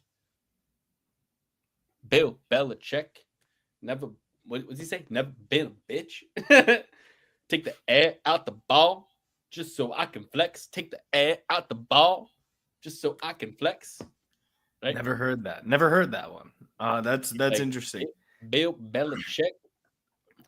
But anyway, listen, Nick, I love you, buddy. I'm just joking around, but I will. So, like, until I saw you, I never knew they stack shit that high. But careful, guys. Alonzo Menafield is autistic. He's a weird ass guy. Weird guy. Oh, he's a weird guy, Ace. Weird guy. Nick versus Luke. Clown Show Promotions 1 pay-per-view. Yeah, no, dude. I could actually, I have some people at Bare Knuckle BKFC. So we that's the only promotion I would ever do is BKFC. Because I don't want to get kicked. But I want to do BKFC against Mikey Musumeci. That would be my dream fight. BKFC, me versus Mikey Musumeci. I swear to God, like, dude, they could catch me off of like the flu. They could wake me, like, I could be like Ben Askren, out in a coma, staph, flu, pneumonia. They wake me up, right? They're like, yo, Luke, I know you're just waking up, but I know this is kind of crazy, but like in a week, BKFC was like, could Luke fight Mikey Musumeci in a week? I'd be like, yeah. I'd be like, tell him yeah. I'd be like, tell him yeah.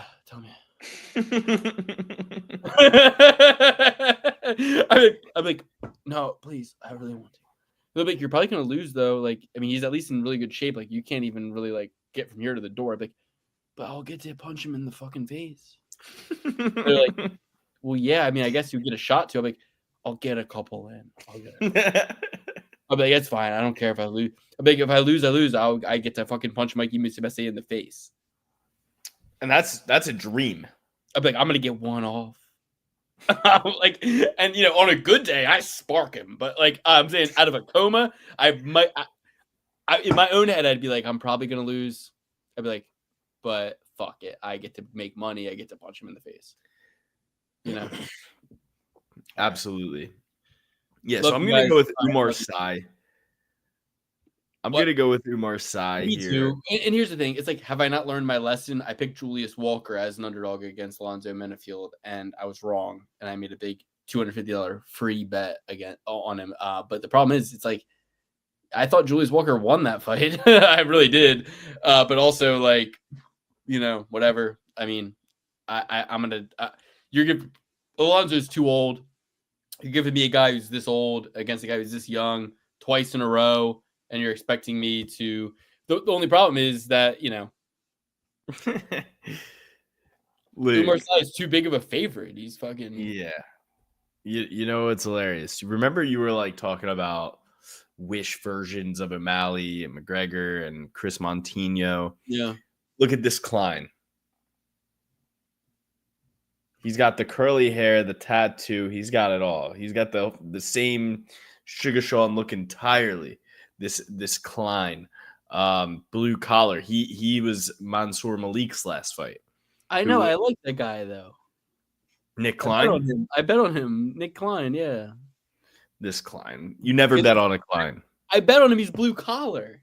Blue collar Klein. Remember, I said on the podcast, I was like, he's blue collar, like Jersey Cherry.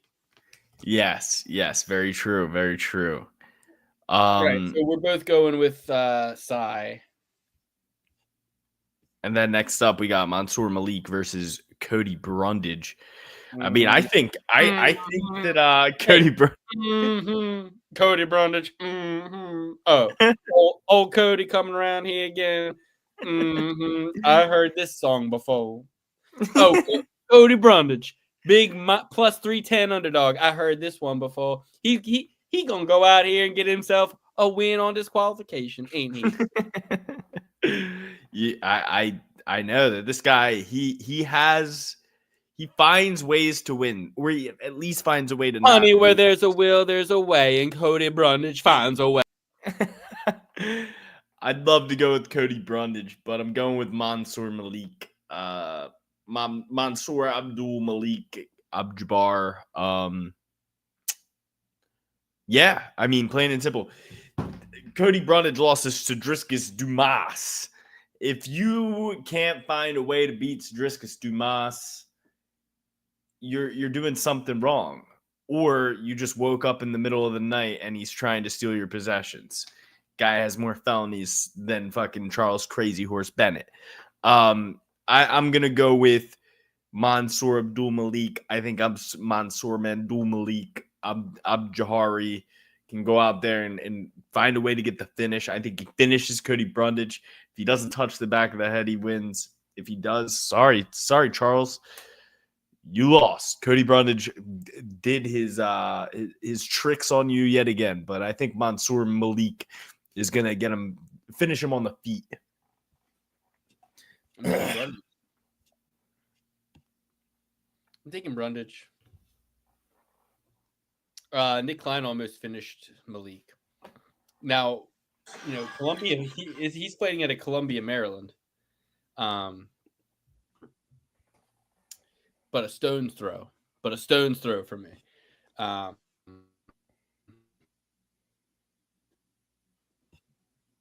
I'm going with Cody Brundage. I think Cody Brundage is going to win. You know, I've exhausted myself trying to convince myself that Cody Brundage sucks. You know, at a certain point, you have to just admit, yeah, the earth is flat, you know? So, Cody Garbrandt versus Honey Barcelos. This is an interesting one, right? Because you, on one hand, you always want to reward good behavior. You always want to disregard shitty behavior. But you also want to remember where you've been and where you are now. And for Honey Baloney to be a plus 800 underdog against Peyton Talbot only to win and then rebound 4 months later as a minus 150 favorite, 5 years older than former champ Cody No Love Garbrandt, is a little fucking nuts. Would you not agree? Is a little fucking nuts to end up. So let me get this straight. They say, okay, you're going to lose to Peyton Talbot, who's a sussy bussy and unproven. You don't. You win. They go, oh, yes, you're definitely going to beat Cody Garbrandt. Well, how do you reconcile the two? Maybe it's such that Honey Baloney does beat Peyton Talbot, but maybe it is such that Peyton Talbot loses to Cody Garbrandt and Honey Baloney, right? Or maybe it is such that, No Love still beats 38-year-old 135-pounder Honey Baloney. So, listen, I love Honey Baloney. I loved seeing him absolutely shag Peyton Talbot. I feel Peyton Talbot, Joe Pyfer, a lot of these guys are in this kind of new guard, this kind of new school of the UFC where you don't actually have to try and you get to just kind of coast along and get brand deals and get this NIL. They're basically the NIL generation of the UFC, right? They're NIL. They're NIL. You work for Happy Dad, you work for Win Deodorant. Darren Till, Joe Pyfer, Peyton Talbot, Sugar Sean, these guys, they don't work for the UFC. They work for Happy Dad. They work for Full Violence. They work for, this is where their bread is buttered. You know what I mean? And the Fighting Nerds, holy shit. I mean, the Fighting Nerds, we are going to see the biggest Led Zeppelin, the biggest blimp implosion, the biggest Led Zeppelin you've ever seen in your life is going to happen with the Fighting Nerds because they are getting so much smoke blown up their arses that they're going to implode like you've never fucking seen. The fall off will be studied. Legendary fall off. Fighting Nerds all going down. And if you thought think I'm wrong, let's be real here, guys. Carlos Pratas just lost to Ian Gary. Ian Gary is shitty. Bad for the brand. Hey, if you're Fighting Nerds, a bunch of macho men just lost to the fucking president of Kyrgyzstan, you're done. You know what I mean? So I'm taking Cody Garbrandt here. Cody Garbrandt, younger, stronger, better, faster, stronger, faster, better wrestler. Gonna knock this bitch out for sure. Love to see it. Next up. You think so too? I got Mansoor Mansur Jabali. No. We're talking about Cody. I already picked Cody Brunt. Cody Garbrandt versus. No, I already picked Cody Brundage. I'm doing the double Cody parlay, the double Cody dog special. Like two Codename Kids Next Door. Two Codys in the blunt smoking up. I'm gonna take my Hyundai Civic to the shop. Yeah, I mean, Cody Garbrandt versus Honey Baloney, very hard fight to call for me. I feel like Honey Baloney is underrated. Maybe after that Peyton Talbot fight, he's a little overrated. But before, you just tried to pull Apache mix there. Maybe this, maybe that. Shut up, dude. Ew. That was so gross. You just fucking parroted. You just tried to pull a little like, hey, maybe this, maybe not. Like, it is cool. The way Patchy mixed it was cool. Like I'm a little Mixian myself. You can't copy him, dude. I'm a little Mixian myself. No, you didn't even know you were doing it though. I didn't notice either. You said maybe not. Gross. We're live. I gotta go with Cody Durden. I gotta go with Cody Garbrandt. You're three Codys off, bro. It's not Cody Brundage. It's Cody Garbrandt. Okay, so I'm doing the triple Cody special, baby. Triple C certified. Give me codeine in a triple cup. I'm drinking codeine. Cody Brundage, Cody Garbrandt, Cody Durden, Cody. Code. I'm gonna go with Cody Garbrandt on this one. So I'll be taking two of the Codys, not a third Cody. But Cody Garbrandt will be my second Cody of the night. Yo, imagine three Codys fucking win. That'd be insane. It's never happened before. Oh. It'd be UFC. It'd be UFC. I swear to God, I'm gonna bet $100. I'm gonna bet $100 bet on all 3 Codys. I love that. I honestly, now that I'm thinking about it, lightning has to If it strike happens, I'll eventually. be as famous as Corey's Corner. Cody overnight. I'll be like, he's the guy who hit the triple Cody parlay. I mean, does Cody Safdie even? If there were, think about this. If there were 3 Lukes on the card, I'm betting all 3 Lukes. The triple Luke parlay. But Cody Safdie, does he have the balls to bet all 3 Codys as a parlay? $100. Do you have the balls, Cody Safdie? I'm doing an open challenge to Cody Safdie. Bet all 3 Codys as a parlay and don't cash out. I love it. The speed of Cody Garbrandt's going to be too much. Tony Barcelo's really good at imposing his will on his opponents, but Cody Garbrandt's going to be a little bit bigger. He's got some good wrestling experience. I think he's an Ohio State champion, just like Jake or Logan Paul, one of those 2 guys, amazing wrestlers. Logan Paul is such a good wrestler. I saw him once jump off of the 2nd story and land on somebody and pin him right away. So if you ask me, that's better. I was never even able to accomplish a feat like that in wrestling. I couldn't even jump off a table. I couldn't even put a guy through a table when I wrestled. So give me Cody Garbrandt. Cody Garbrandt's going to get it done. Those Ohio boys go by different rules, and they have rocks in their brain. Cody Garbrandt, don't listen to what anybody says about your dumb tattoos, okay? I think they're cool. I think you're cool, and I like you. And you and TJ Dillashaw should get along again.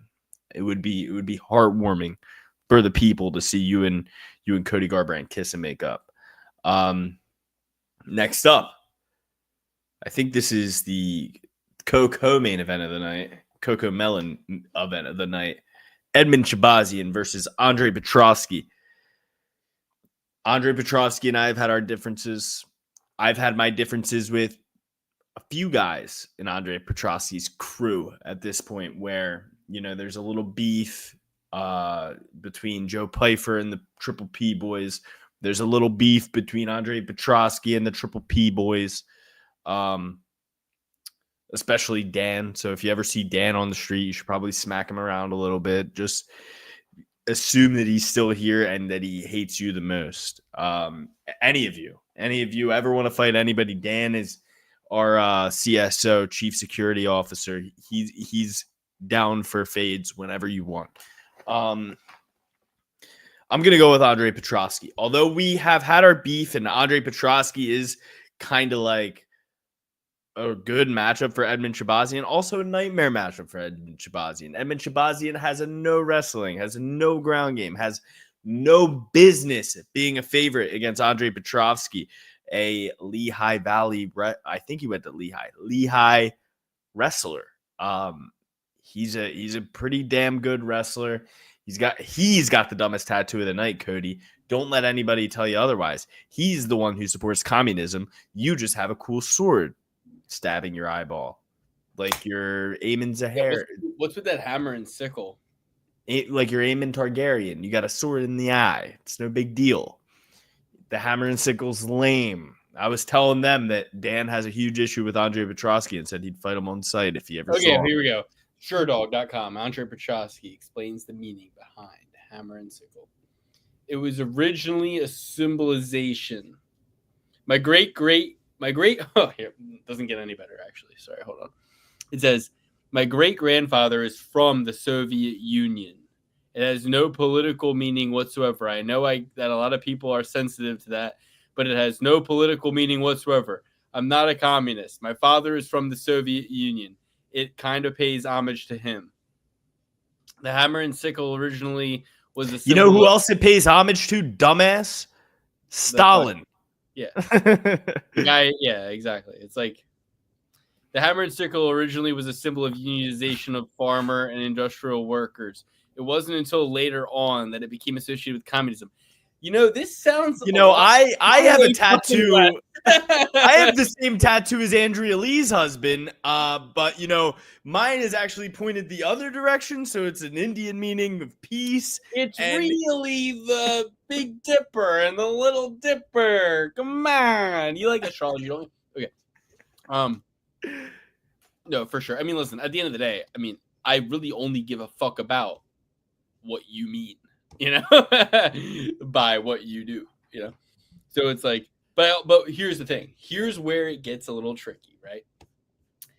I ultimately only care about what your intention is. And if you tell me, my name's Andrew Petrosky, obviously, that last name, you can imagine, got a whole Eastern European kind of heritage. My great-grandfather's from Soviet Union. This tattoo has no political meaning. He was like actually in the Soviet Union. I'm not a communist. And before, Stalin took control of this symbol, this was unionization of farmer industrial worker. It wasn't associated with communism. Now, here's where somebody else I've been Nick Klein myself. Blue collar. Wait. Here's like the funny part is like someone else comes in and goes, well, I mean, if you're trying to unionize, you're kind of being commies. So you're not really helping your argument, you fucking commie. You're kind of like unionizing. You're being fucking like a commie. But anyway, so it's like it pays homage to him. And he's like, it wasn't so later on. It's like he goes, I don't believe in communism. I think America's the greatest country in the world. That's a fact. It's the land of most opportunities. I think it's a great country. America's great country. I love America. I love the Jersey Shore. You gotta be like, well, what do you mean? Do you mean America like right now? Or like America as it was founded? Or like America like after like the Civil War? Or like which America are you talking? Which America are you talking, Hoss? I mean, I'm just kidding. I believe Andrew Petrosky does not support the communists. I don't. I'm not buying it. My problem with the tattoo has always been, it has never had anything to do with anything. I look for any reason to make fun of anybody for any tattoo, because I think if you're a UFC fighter from my area and you get a tattoo, you're just trying to look like a hardo. You're just trying to look cool. You're just trying to be badass. So if you like, to me, it's like when a guy tries to go the extra mile to not be like, no, it wasn't just to be badass. This actually has meaning. And so basically it's like two people trying to play a game, right? You're like, you go well, it's funny you say that, Luke. The reason I got this shirt, Ocean City NJ, is the meaning behind the Ocean City. It's a dry county. I'm dry right now. I'm not drinking. I'm a dry county, and there's some symbolism behind the clothing that I wear. I didn't need to get something fucking etched into my skin forever like an idiot. Well, I mean, more so it's like, yeah, I think that it all starts with aesthetic, and then you back end the meaning. You know what I mean? Yeah. And if you can find that the two marry together nicely, even better. But you'll ultimately will back end the meaning. You know, so like for a guy to just be, to me, it's like this, right? If you look to your ancestry to get tattoos, you've ultimately run out of ideas. So you're like, all right, I really want to get a tattoo, but I'm thinking like a shamrock. I'm thinking like a shamrock on the back of my leg, because I'm Irish and I love the shamrock. Maybe even a piece of ziti on my calf. I love ziti. Like, so last name across the back, represent where I came from. State of New Jersey on the tricep.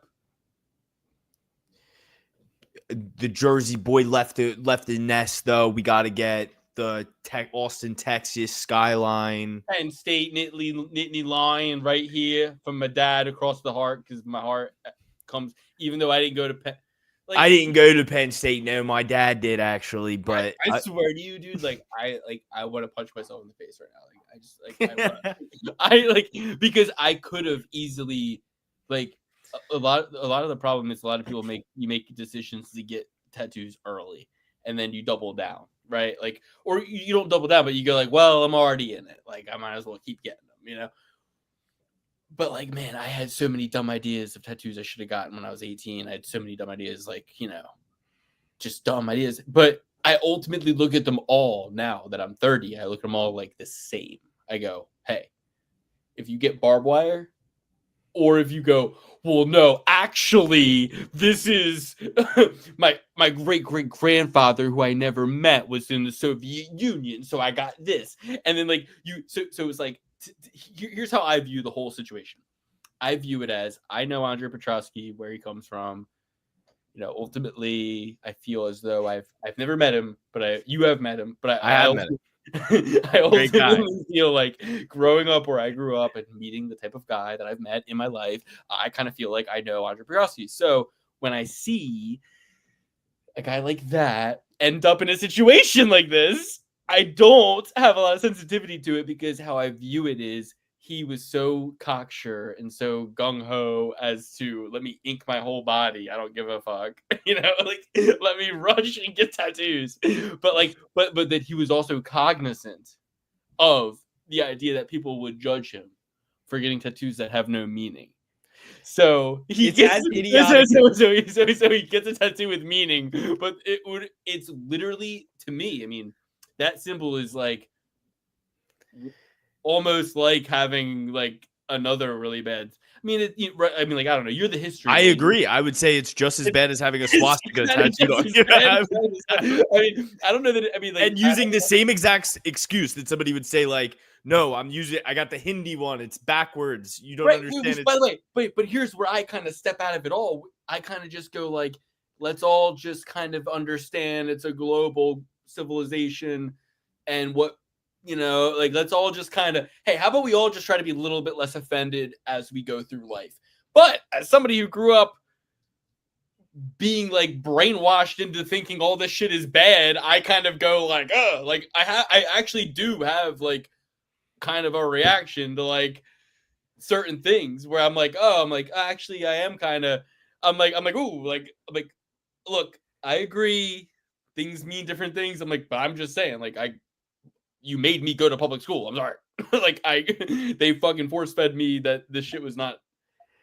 He explains it like when he comes home with the mom tattoo in the heart on the arm. Like the mom shouldn't still be mad about it though.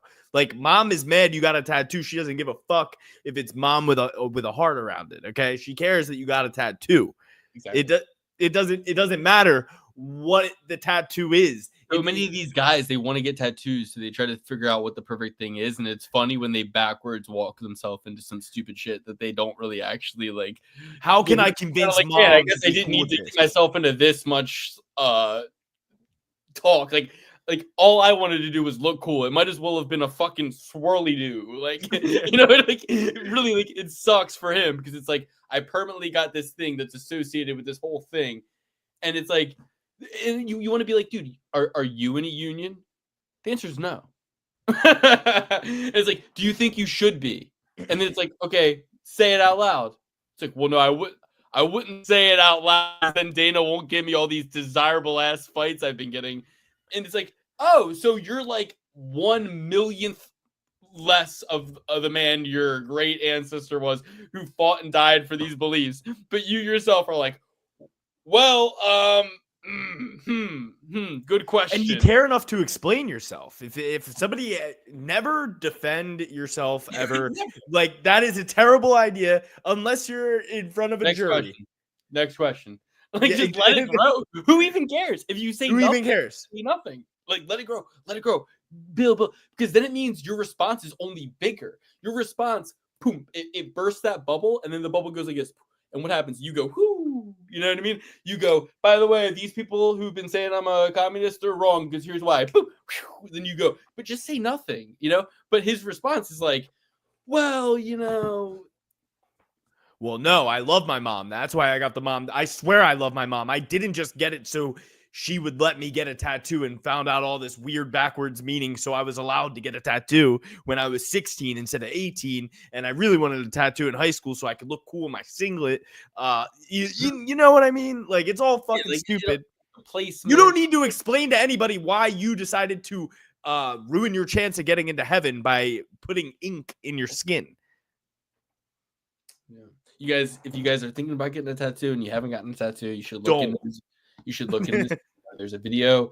It talks about what your body like perceives a tattoo to be, and all these like different responses that occur the moment like this ink is in your body. Like, honestly, like I don't even. If somebody has a tattoo, don't show it to them. Let them live their life. Like, doesn't even matter. Probably will not even affect them. But I gotta say, like, after seeing the video, I was like, oh my god, like I feel like terrible. Like, it's not good. But what can we do? That bullet. Who do you got? Andre? I'm so happy we both dodged that bullet. Who do you got? Andre Petras getting a tattoo.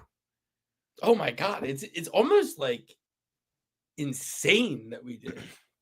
But I'm actually lying. If I were to pop my shirt off right now, I literally have like as dumb as we are and as little as we care and as reckless as we are with money, it makes no sense that we would not have tattoos. Like we should be so tatted. Like it doesn't even make sense. And then like, yeah, I mean it's really well. crazy. This is just a character I play. I actually do makeup for the show to make sure that I don't show my absolutely tattooed Cody Garbrandt style neck. I wear long sleeves so I don't distract you with my cool tattoos and big muscles. I learned this trick from Joe Rogan. When he's on stage, he said, I wear baggy, loose clothes because if people see how jacked and cool and tatted up I am, they're going to be distracted the whole time. They're going to be like, what's that tattoo say? What's that all about? Why are his muscles so big? Why does he come from violence and anger and absolute dangerous assassin lineage? That's why I dress the way I do. That's why I act the way I act. I got a sauna cold plunge. I got red light therapy after this. And I kind of feel like, would it, not that I'm like an Edison guy. I'm not much of an Edison guy, but he said he was like, I didn't, there's that famous quote attributed to him where it's basically like, I didn't fail 1,000 times. I figured out 1,000 ways not to make a light bulb. And that's kind of how I feel about like the bets lately, where I'm like, wait a minute, like because here's how I feel, right?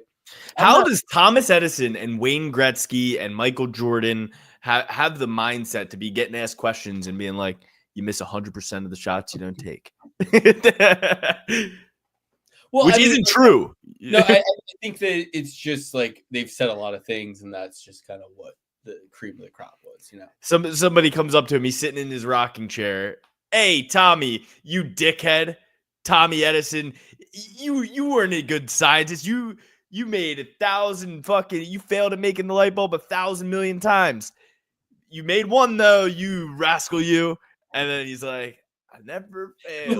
But Alex, like what I want to say is like I do like actually like take it very seriously. Like I personally like, that's why I'm like, you guys have to understand, right? Like, okay, this is kind of like the year Michael Jordan's dad died. You know what I mean? That's where I'm at right now. Like my best friend just stopped talking to me and stopped doing the show that I host with him. So I'm like obviously very upset about it, and it's affecting me in like more ways than one. But here's the thing, it's like I don't care, because at the end of the day, it doesn't matter. It's kind of like Mike Tyson, right? Like Customato dies, he still's got to fight. Like it doesn't matter. Like it is hard. It sucks. Like,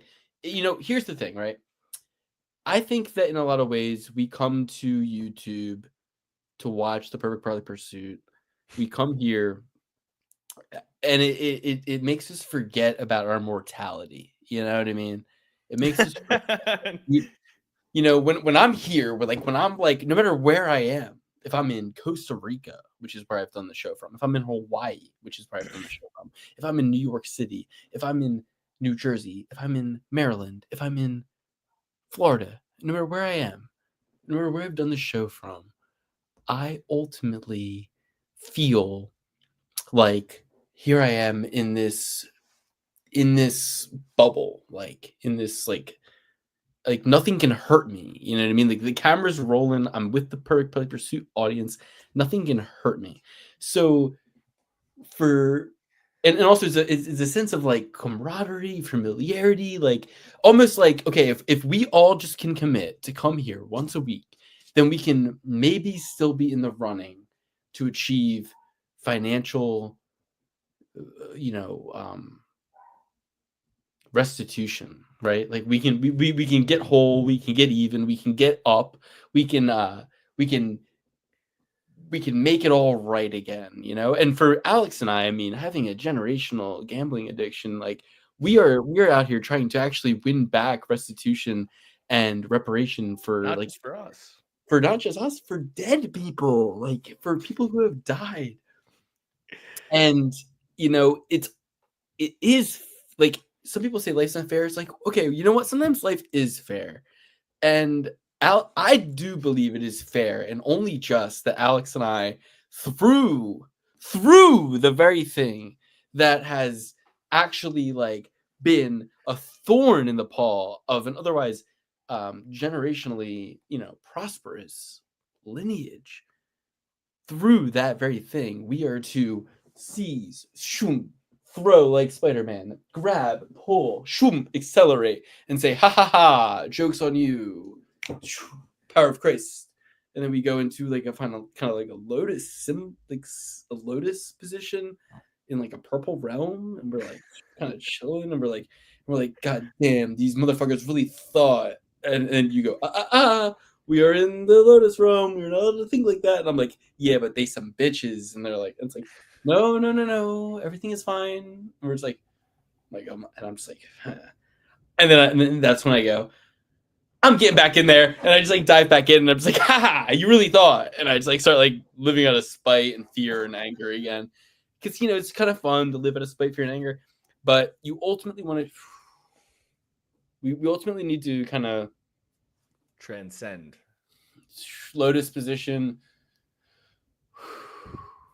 In order to do that, we really need to just kind of let go. And I mean, I did that with Kevin Holland last weekend. So if I can do that with Kevin Holland, we can all really we can grow, we can learn. Justin's back. Justin, what is going on? My screen is small. That money-making president's daughter banging boss on the left. I don't know what you're saying. I'm kidding. Don't hurt me. Jordan dad was kidnapped and killed. I don't know what he's saying. I don't know what he's saying. Okay. It's a rap song. I don't know what you're saying. Oh my goodness. Okay. Thank you, Justin. We love you, buddy. I don't know what that meant. Hope it helped. Don't know.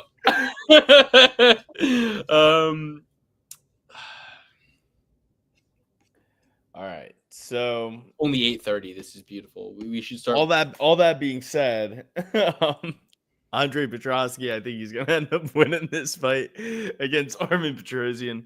Edmund Shabazian, different guy. You really do? You really think that Andre is gonna win? I mean, I feel like, I mean, at the end of the day, it's like, what did Joe Pfeiffer show us? What did Joe Pfeiffer show us against Kelvin? Kelvin sucks. He showed that. He showed that what?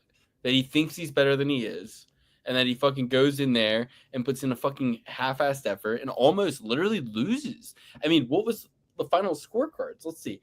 Kelvin fucking one was 30-27 and the other two were 29-20. Joe fucking Pfeiffer scorecard. Okay, let's see. I can't believe I even have to look this up. Okay, Eric Colon gives Pfeiffer 10-8 in the first round, and then a 10-9, and then gives Gastelum a 10-9 in the third round. Okay, so you think Gastelum got beat so bad in the first round that he lost 10-8, and then he came back and then he lost the second round, and then he won the third round. Wow, Eric, you're a fucking genius. Eric, you should literally be disbarred. You should be put under the highest level of scrutiny that this commission allows for that scorecard alone. You fucking idiot. Sal D'Amato has all 3 rounds for Pfeiffer. Chris Lee, again, has 10-9, 10-9, and has the third round. He's the only other judge besides Eric Colon, who I just described as possibly being under investigation. Chris Lee, who we all know Chris Lee. I mean, famous decisions include Sugar Sean O'Malley, Patty Pimblett, blah, blah, blah. You know, Chris Lee, a psychopath. He had to take a sabbatical for making such a bad decision on a fight. Yeah, and he agrees with Cologne, guys. He agrees with Cologne. He thinks that Pfeiffer beat this guy's ass for 2 straight rounds, but Gastelum, he was able to win that 3rd round. That's what he thinks. Okay, so Sal D'Amato, one clear-minded judge. They all got it wrong, by the way. Gastelum won round 2. Gastelum won round 2. Isn't that the funniest thing, Alex? Gastelum fucking won round 2. Like, we watched the fight. He won round 2. Go back and watch it again. He won round 2. They all were like, the difference maker is, did Gastelum win round 3 or did Pfeiffer win round 1 10-8? It's like, you all just ignored round 2 where Gastelum probably won. Crazy. Absolutely insane. But I'm still going with Petrosky. I think that Edmund Shabazian steadily struggles with wrestlers. I don't like Petrosky personally. I don't like him, but I think he's going to win this fight. And if that's so wrong to say, I'm not allowed to personally not like somebody after my one interaction with them. Why don't you like him? Because he said that he said he would do the podcast, and then you never followed up, and then nothing happened. No, I followed up. He didn't answer. Where'd you follow up? Instagram. Did he see it? Did he see it? Luke, did it say? Wait, did it say scene? Did it say scene? Luke, it definitely didn't say scene. It said scene. Well, hold on. Andre Petrosky ain't getting enough messages to not open my messages. That's number one.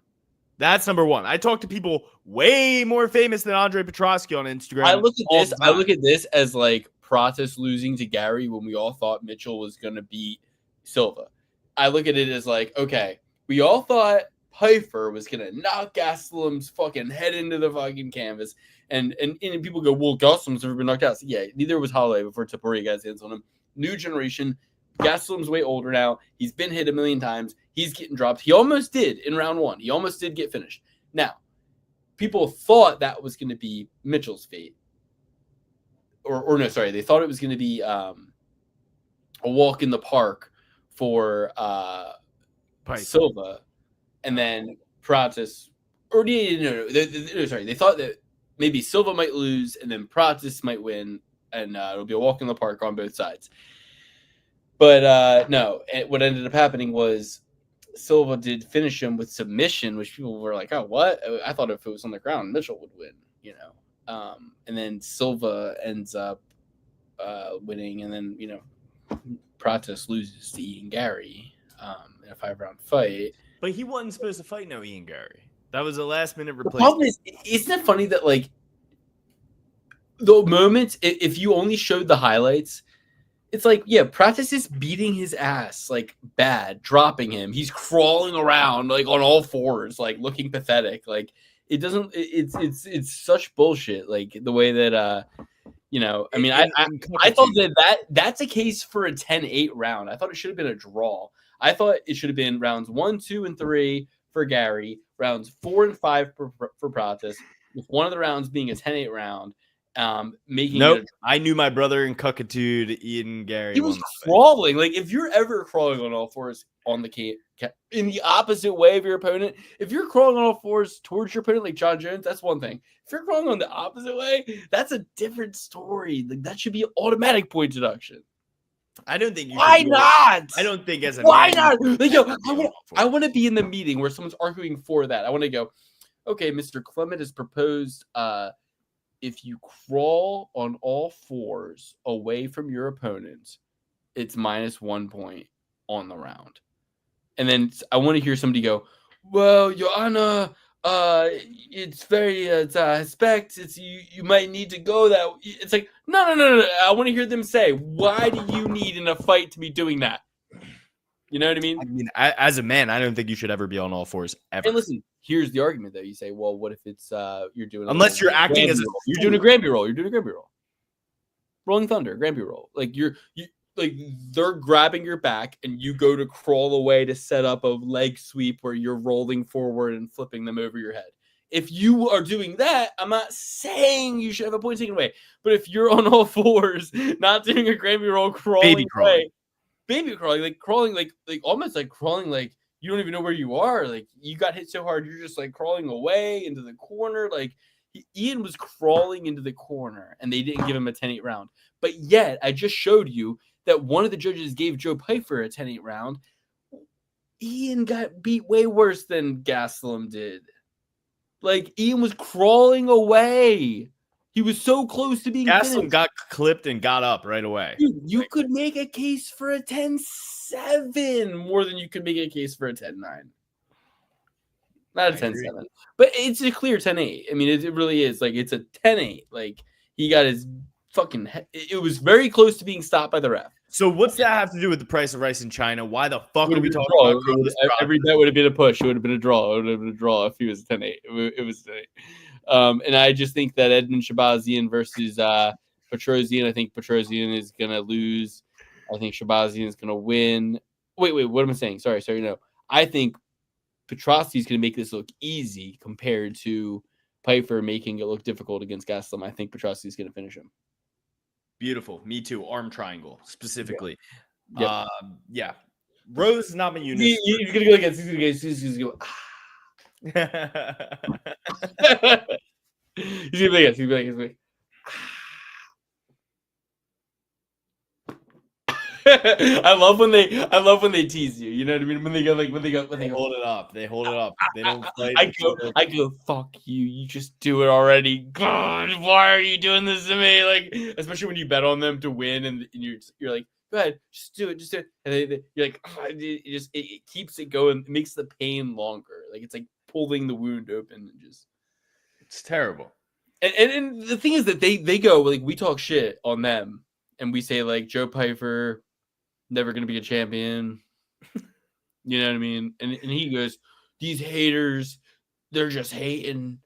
And then it's like, you know how bad I feel that you didn't finish Kelvin Gastelum? Like, you know how fucking bad I feel? So bad. Like, why am I a hater? Because I believed in you. You didn't do it. And I feel so bad that I was wrong. I'm like, oh, I thought you think you're good at fighting? I think I'm good at predicting who is good at fighting. We were both wrong. How bad should we both feel? For example, I love the Taffa brothers. I've won a lot of fights on the Taffa brothers. The Taffa brothers have never done well in a fight ever. So, like, No, finish your rant. Sorry. I'm saying the Taffa brothers, they are some of my favorite fighters to watch just because I always know what's going to happen when they fight. Where I believed in you and you failed me, and now I will never forgive you and I hate you forever. Yeah. But I love the Taffa brothers. I hope they get more fights. Yes. No, I mean, I heard that they were going to put Walter Volker. Let me see. Who's Walter Volker's next fight?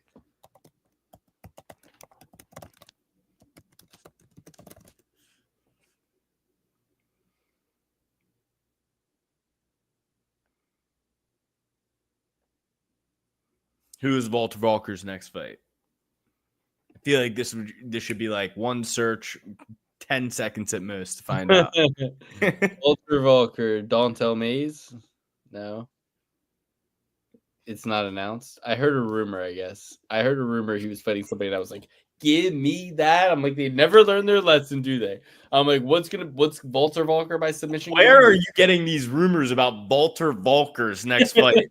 Nobody you could even create a fucking rumor like that. Hey, if you're still listening 2.5 hours in, I'll tell you, I train my algorithm. All right, I train my algorithm to give me what I need to know. And when it comes to Walter Volker, it tells me what I need to know. So hold on. Tapology, Walter Volker, Edmund Shabazian. We both picked Petrosky, right? Yes. Okay. And the next fight we're breaking down is Rose Namajunas versus Miranda Maverick. Okay. Interesting. I'm Miranda Maverick all day. I hate Rose. What do you think?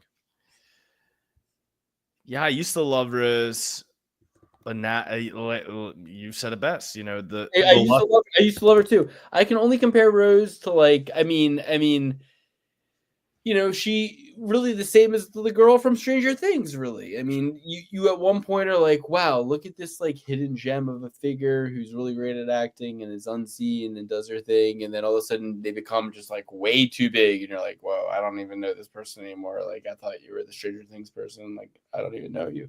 And then she, just you never know what to expect from Rose anymore. So We got Millie Bobby Brown versus Bella Millie- Ramsey in this one. that's mean. The Stranger Thing versus The Last of Us. Who wins this one? The Miranda Maverick, but she's not Bella Ramsey. She's more like this is more like Stranger Things versus Weird girl that plays softball in your high school AP. no. Miranda Maverick is like a whole Top Gun thing in and of herself. She's like a whole like this. These are definitely two superheroes fighting. I will say this. This is two superheroes. You have Thug Rose versus Miranda. What are you Maverick. talking about? The Last of Us Ellie is a superhero. She cannot be infected by. Yeah, but I just think that's an unfair kind of comparison. Like, I think Rose is even closer to Ellie of The Last of Us. You know what I mean? Potentially. I'm going with Miranda Maverick here. I'm going with Miranda Maverick too. I think it's pretty crazy that she's an underdog. Don't you agree? I agree wholeheartedly. She's a whole 5 years younger. And Rose Namajunas, she struggles with these wrestlers. We saw her get slammed on her head by Jessica Andrade. Miranda Maverick has some more intense wrestling than Andrade. Andrade nowadays is like, anybody can get their turn with Justin Bieber. Take him down. $30 you get to take down. No, you actually get paid, and you get paid double the money. I want brother against brother. Loser leaves. Okay. Rose is a gentleman. Girl for Pat Berry. It's Thailand version of Lady Boy. Okay. I don't know if I should be reading these out loud, but I feel like I have to. You took the time to type it out. I got to say it. I don't endorse your statements, but, I think Rose Namajunas looks like a lady. If you ask me, she looks like a lady, not a lady boy. Lady boys look more like ladies than Rose Namajunas does in the first place. Lady boys, you can't even fucking tell. Give me Miranda Maverick. She's younger. She's hungrier. She's on a way for gold. She's on a quest for gold, like Kelvin Gastelum is, a mission for gold.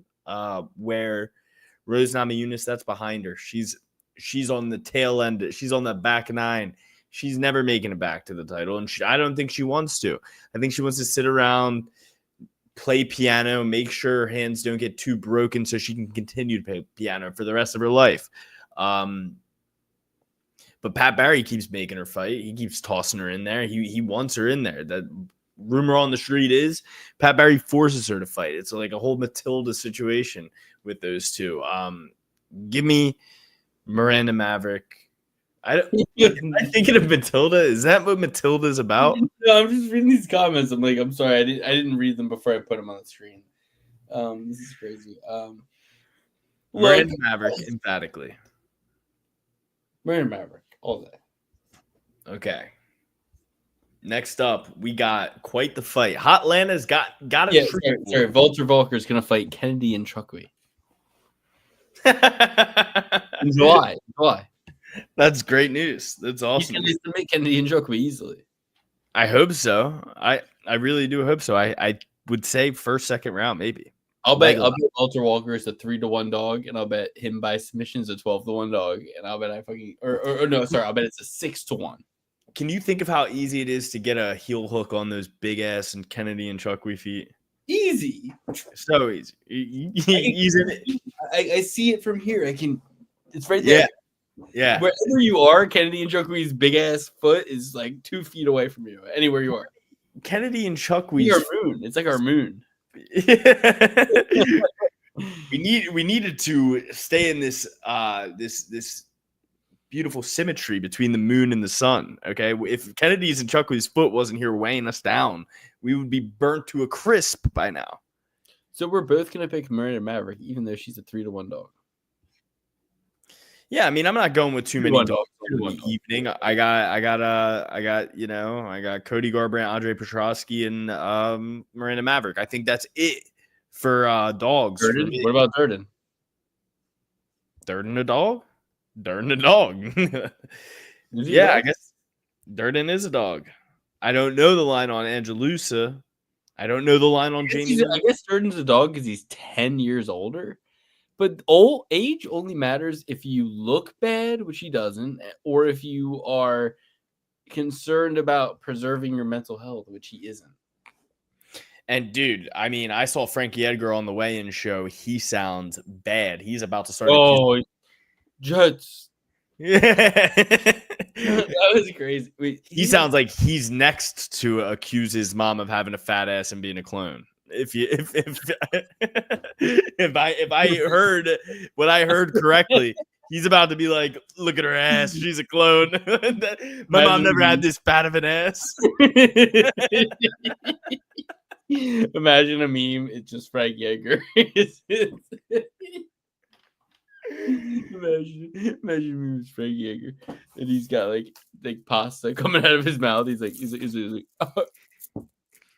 and then with the pasta coming out, like it's him in a chair. Like the position of it is like it's like him in a chair way across the room with the pasta coming out, and his mom is like talking he's like this ain't the real gravy. My mother never made gravy like this. Mom's like talking to the party, and like it's like all the relatives are around. It's like Frankie. He's like, and then it's like he goes like, when you realize your mom's a clone. The pasta just doesn't taste the same. Okay. I think I'm going to start doing that to people around me, accusing them of being clones and replaced. Roll 50-150 you, and I will assist them. I'll be like, yeah, I'll be like, it makes sense. They'll be like, you think we should put him in the mental health facility? I'll be like, yeah. I'll tell My him girl only knows one Frankie Edgar kick on the face, dick, lips, Frank. Yeah. My girl only knows one Frankie Edgar kick on the face. When Marlon Cheeto Bear. Oh yeah, duck lips Frankie, yeah. I mean, your girlfriend only knows one Frankie Edgar fight, and it's that one. That's sad. That's really sad. Then she's too young for you, bro. Your girlfriend only knows Marlon Vera versus Frankie Edgar. She's too young for you, bro. I literally remember fucking Frank Yeager beating my hero, BJ Penn, for the title. Oh. Yeah, but if you got a girl and she's like, oh my gosh, do you remember Gray Maynard versus Frankie Edgar? I'd be like, I know that your fucking ex-boyfriend was cool as shit now. Thanks. I don't want to know that. Why do you know about Frankie Edgar versus fucking Gray Maynard? Yeah, you know her ex-boyfriend was whack, that he didn't put his fucking imprint on her by introducing her to all the great fights of Frankie Edgar's great career. But yeah, I mean, BJ Penn, like, I just wanted him to beat Frankie Edgar so bad. You know what that's like, being a kid from New Jersey who wrestled, and Frankie Edgar is the coach of Rutgers wrestling, and like you just like want him to lose? Like, that doesn't even make sense. Frankie Edgar, like, don't ever accuse me of being biased on my hometown. Frank, like with Joe Selecki, for example, like just because I like Joe because he supports our podcast and he supports us, don't ever accuse me of being biased when I wanted Frank Edgar to lose so fucking bad against BJ both times. So yeah, it wasn't until he beat my hero twice that I was like, all right, I guess Fine. I like you. Fine, yeah, isn't it cool? We got a guy from Jersey. He's fucking Frank. He's a champion. I don't even consider that part of New Jersey. At that point, I'm like, he better be the greatest of all time. Jersey. And then Khabib comes along. It's like, great, cool, thanks. All right. Anyway, we love you guys. Thanks for joining the show. I'm taking Buckley to knock out Usman. I think he knocks him out, leaves him sleeping. I think he leaves him sleeping in the streets. It's going to be another dead body in Atlanta. ATL, officer down, dead body, 38-year-old Usman, 7 years older, at the 185-pound, 170-pound weight class. We know what happens to fighters at the age of 35 and above. He's 38. He's going to get slept, knocked out bad, put in a coma. Usman in a coma. Usman dead. DOA dead. Usman dead. Buckley killing Usman dead. Yeah, the only downside of this fight is we won't get to see Buckley knock out Chicken Jaw. What's his face? Who had a shit fight against Kamaru Usman. Hamzat Chimaev. Yeah, that's the only downside. Because if Hamzat beats DDP and Usman and Buckley beats Usman, then Buckley can beat Jack Della Maddalena. True.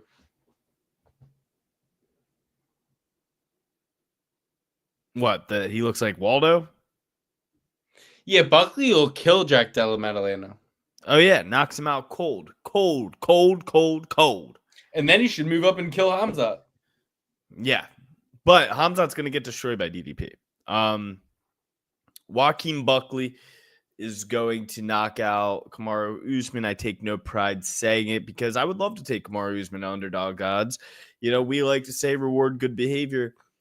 Kamaru Usman does nothing but good behavior and gets punished for it. And he's getting punished again. He took way too much time. He doesn't even fight. Inactive. Luke, I was getting there. The only downside is he was inactive. He's going to get destroyed. He took too much time off. And Joaquin Buckley's been active as all get out, fighting against wrestlers. Dude, do you remember when Joaquin Buckley just absolutely stumped a mud hole in Colby Covington's ass? Colby Covington's a better wrestler than Kamaru Usman. There's a 0% chance Kamaru Usman can take down Colby Covington. He will not, or no. There's a 0% chance Kamaru Usman will be able to take down Joaquin Buckley. That fucking much mass and steel, human steel, it ain't getting taken down by no 40-year-old man without no knees. All right. But dude, Buckley is gonna knock Kamaru Usman out. There's no chance that doesn't happen. 100%. So if you were to ask me, Bob, what are your picks of the night here? What do you think is going to happen here? What do you think is a guaranteed, can't lose, 100% going to win parlay that I should bet my whole entire fucking life on? I say Joaquin Buckley. I say Wellmaker. And you know what? Throw fucking Andre Petrosky on it for shits and giggles. But I would say those two definitely win, 100% guaranteed. Andre Petrosky, if you want to show that you have a fucking nutsack between those legs, you put Andre Petrosky on there too, just to make sure that it loses. So you think Buckley plus Wellmaker with Petrosky as a kicker? I mean, that's 3 favorites, right? No, Petrosky's a dog. How big a dog? Minor dog. There's no odds on Wellmaker, but I'll say this: every Cody's a dog, right? All Codys are dogs. Cody Durden plus 145. Cody Brundage plus 310. Cody Garbrandt plus 120. Every Cody's a dog. I say you go Buckley knockout, Wellmaker knockout, Cody, Andre Buckley knockout. Done. We're done. We're retiring. Let's see. Okay, hold on. This is crazy, guys. We might have just actually a triple Cody parlay.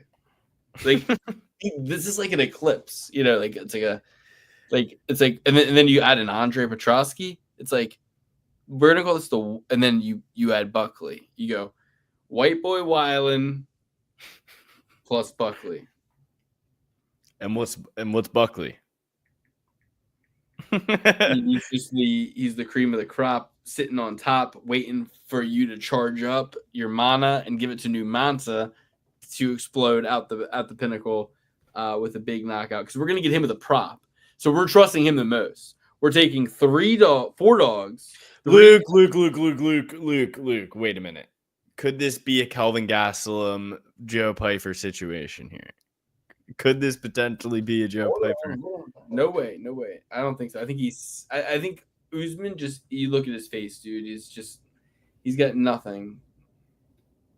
He's got no jowl. It's just he's gonna get Newman's is gonna connect on him, dude. He's gonna connect hard, and I think that he's not gonna be able to take the connection.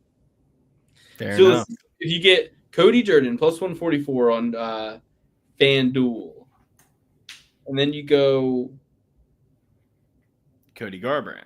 Cody Brundage plus 430, Cody Garbrandt plus 138, Andre Petrosky plus 146, Joaquin Buckley by.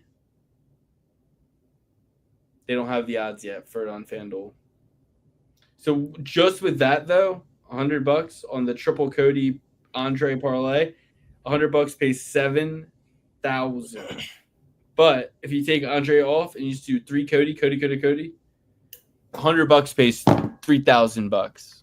You gotta love that, and that's more money than any Cody will ever give you ever.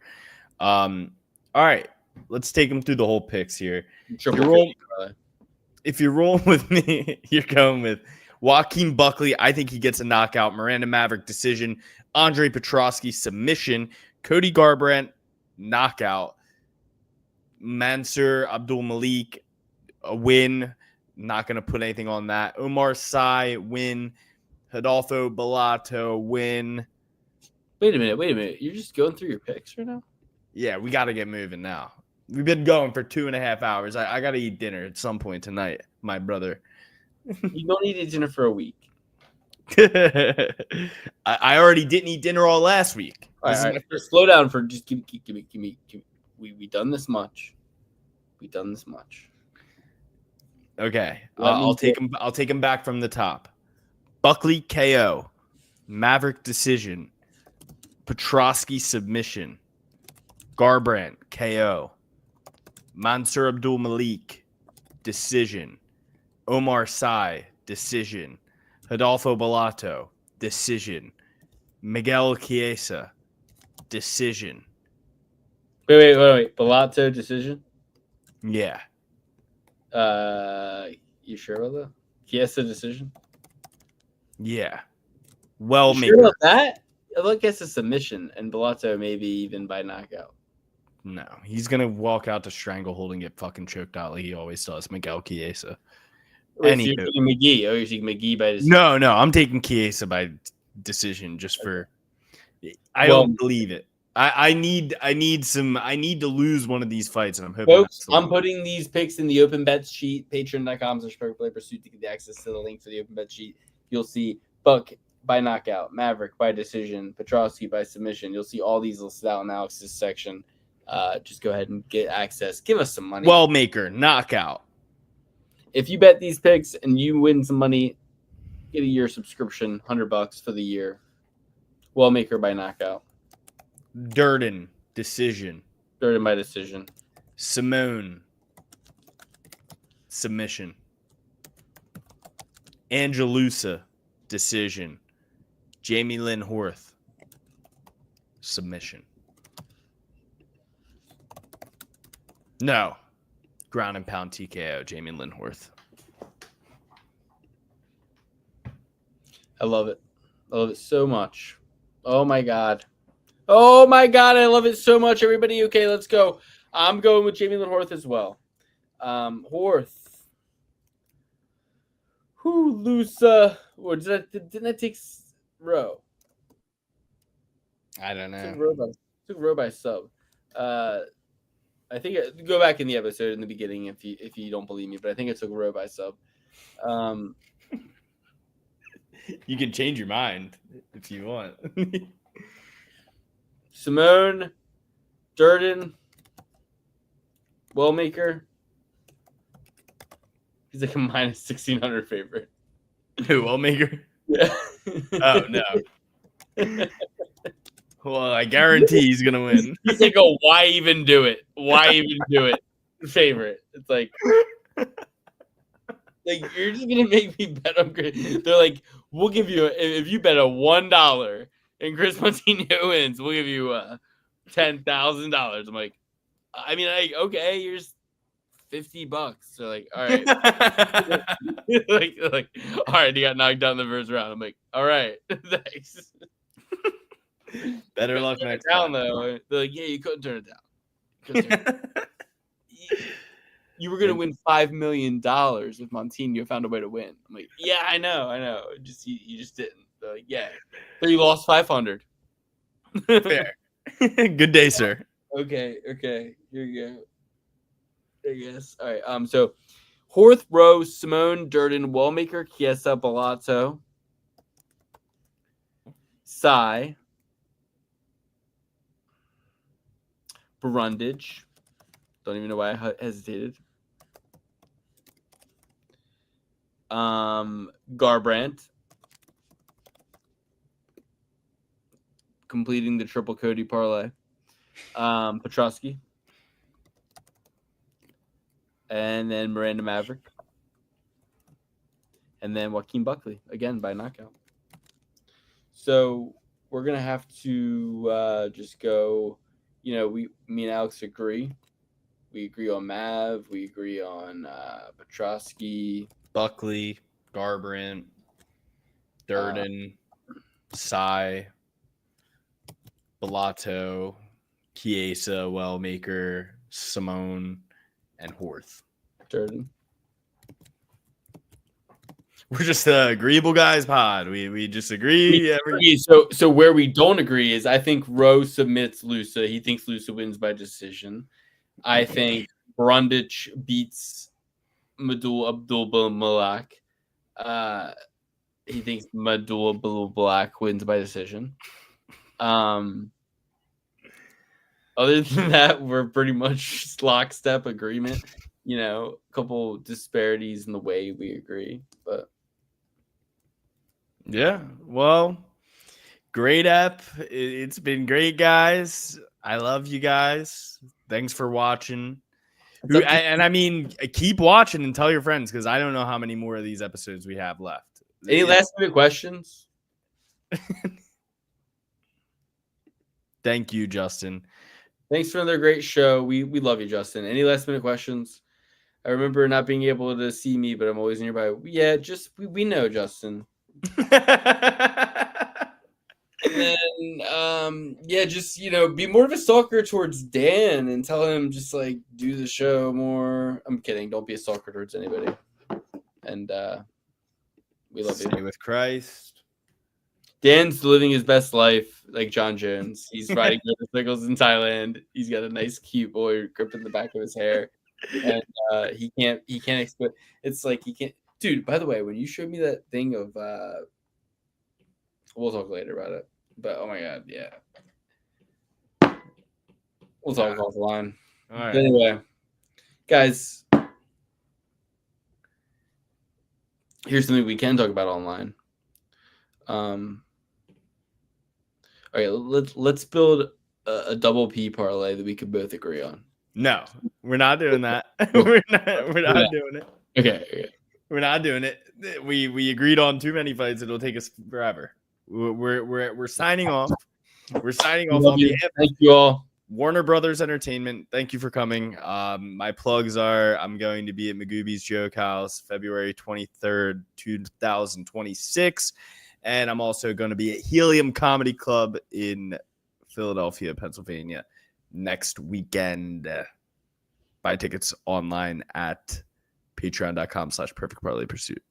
In this episode, dude. I don't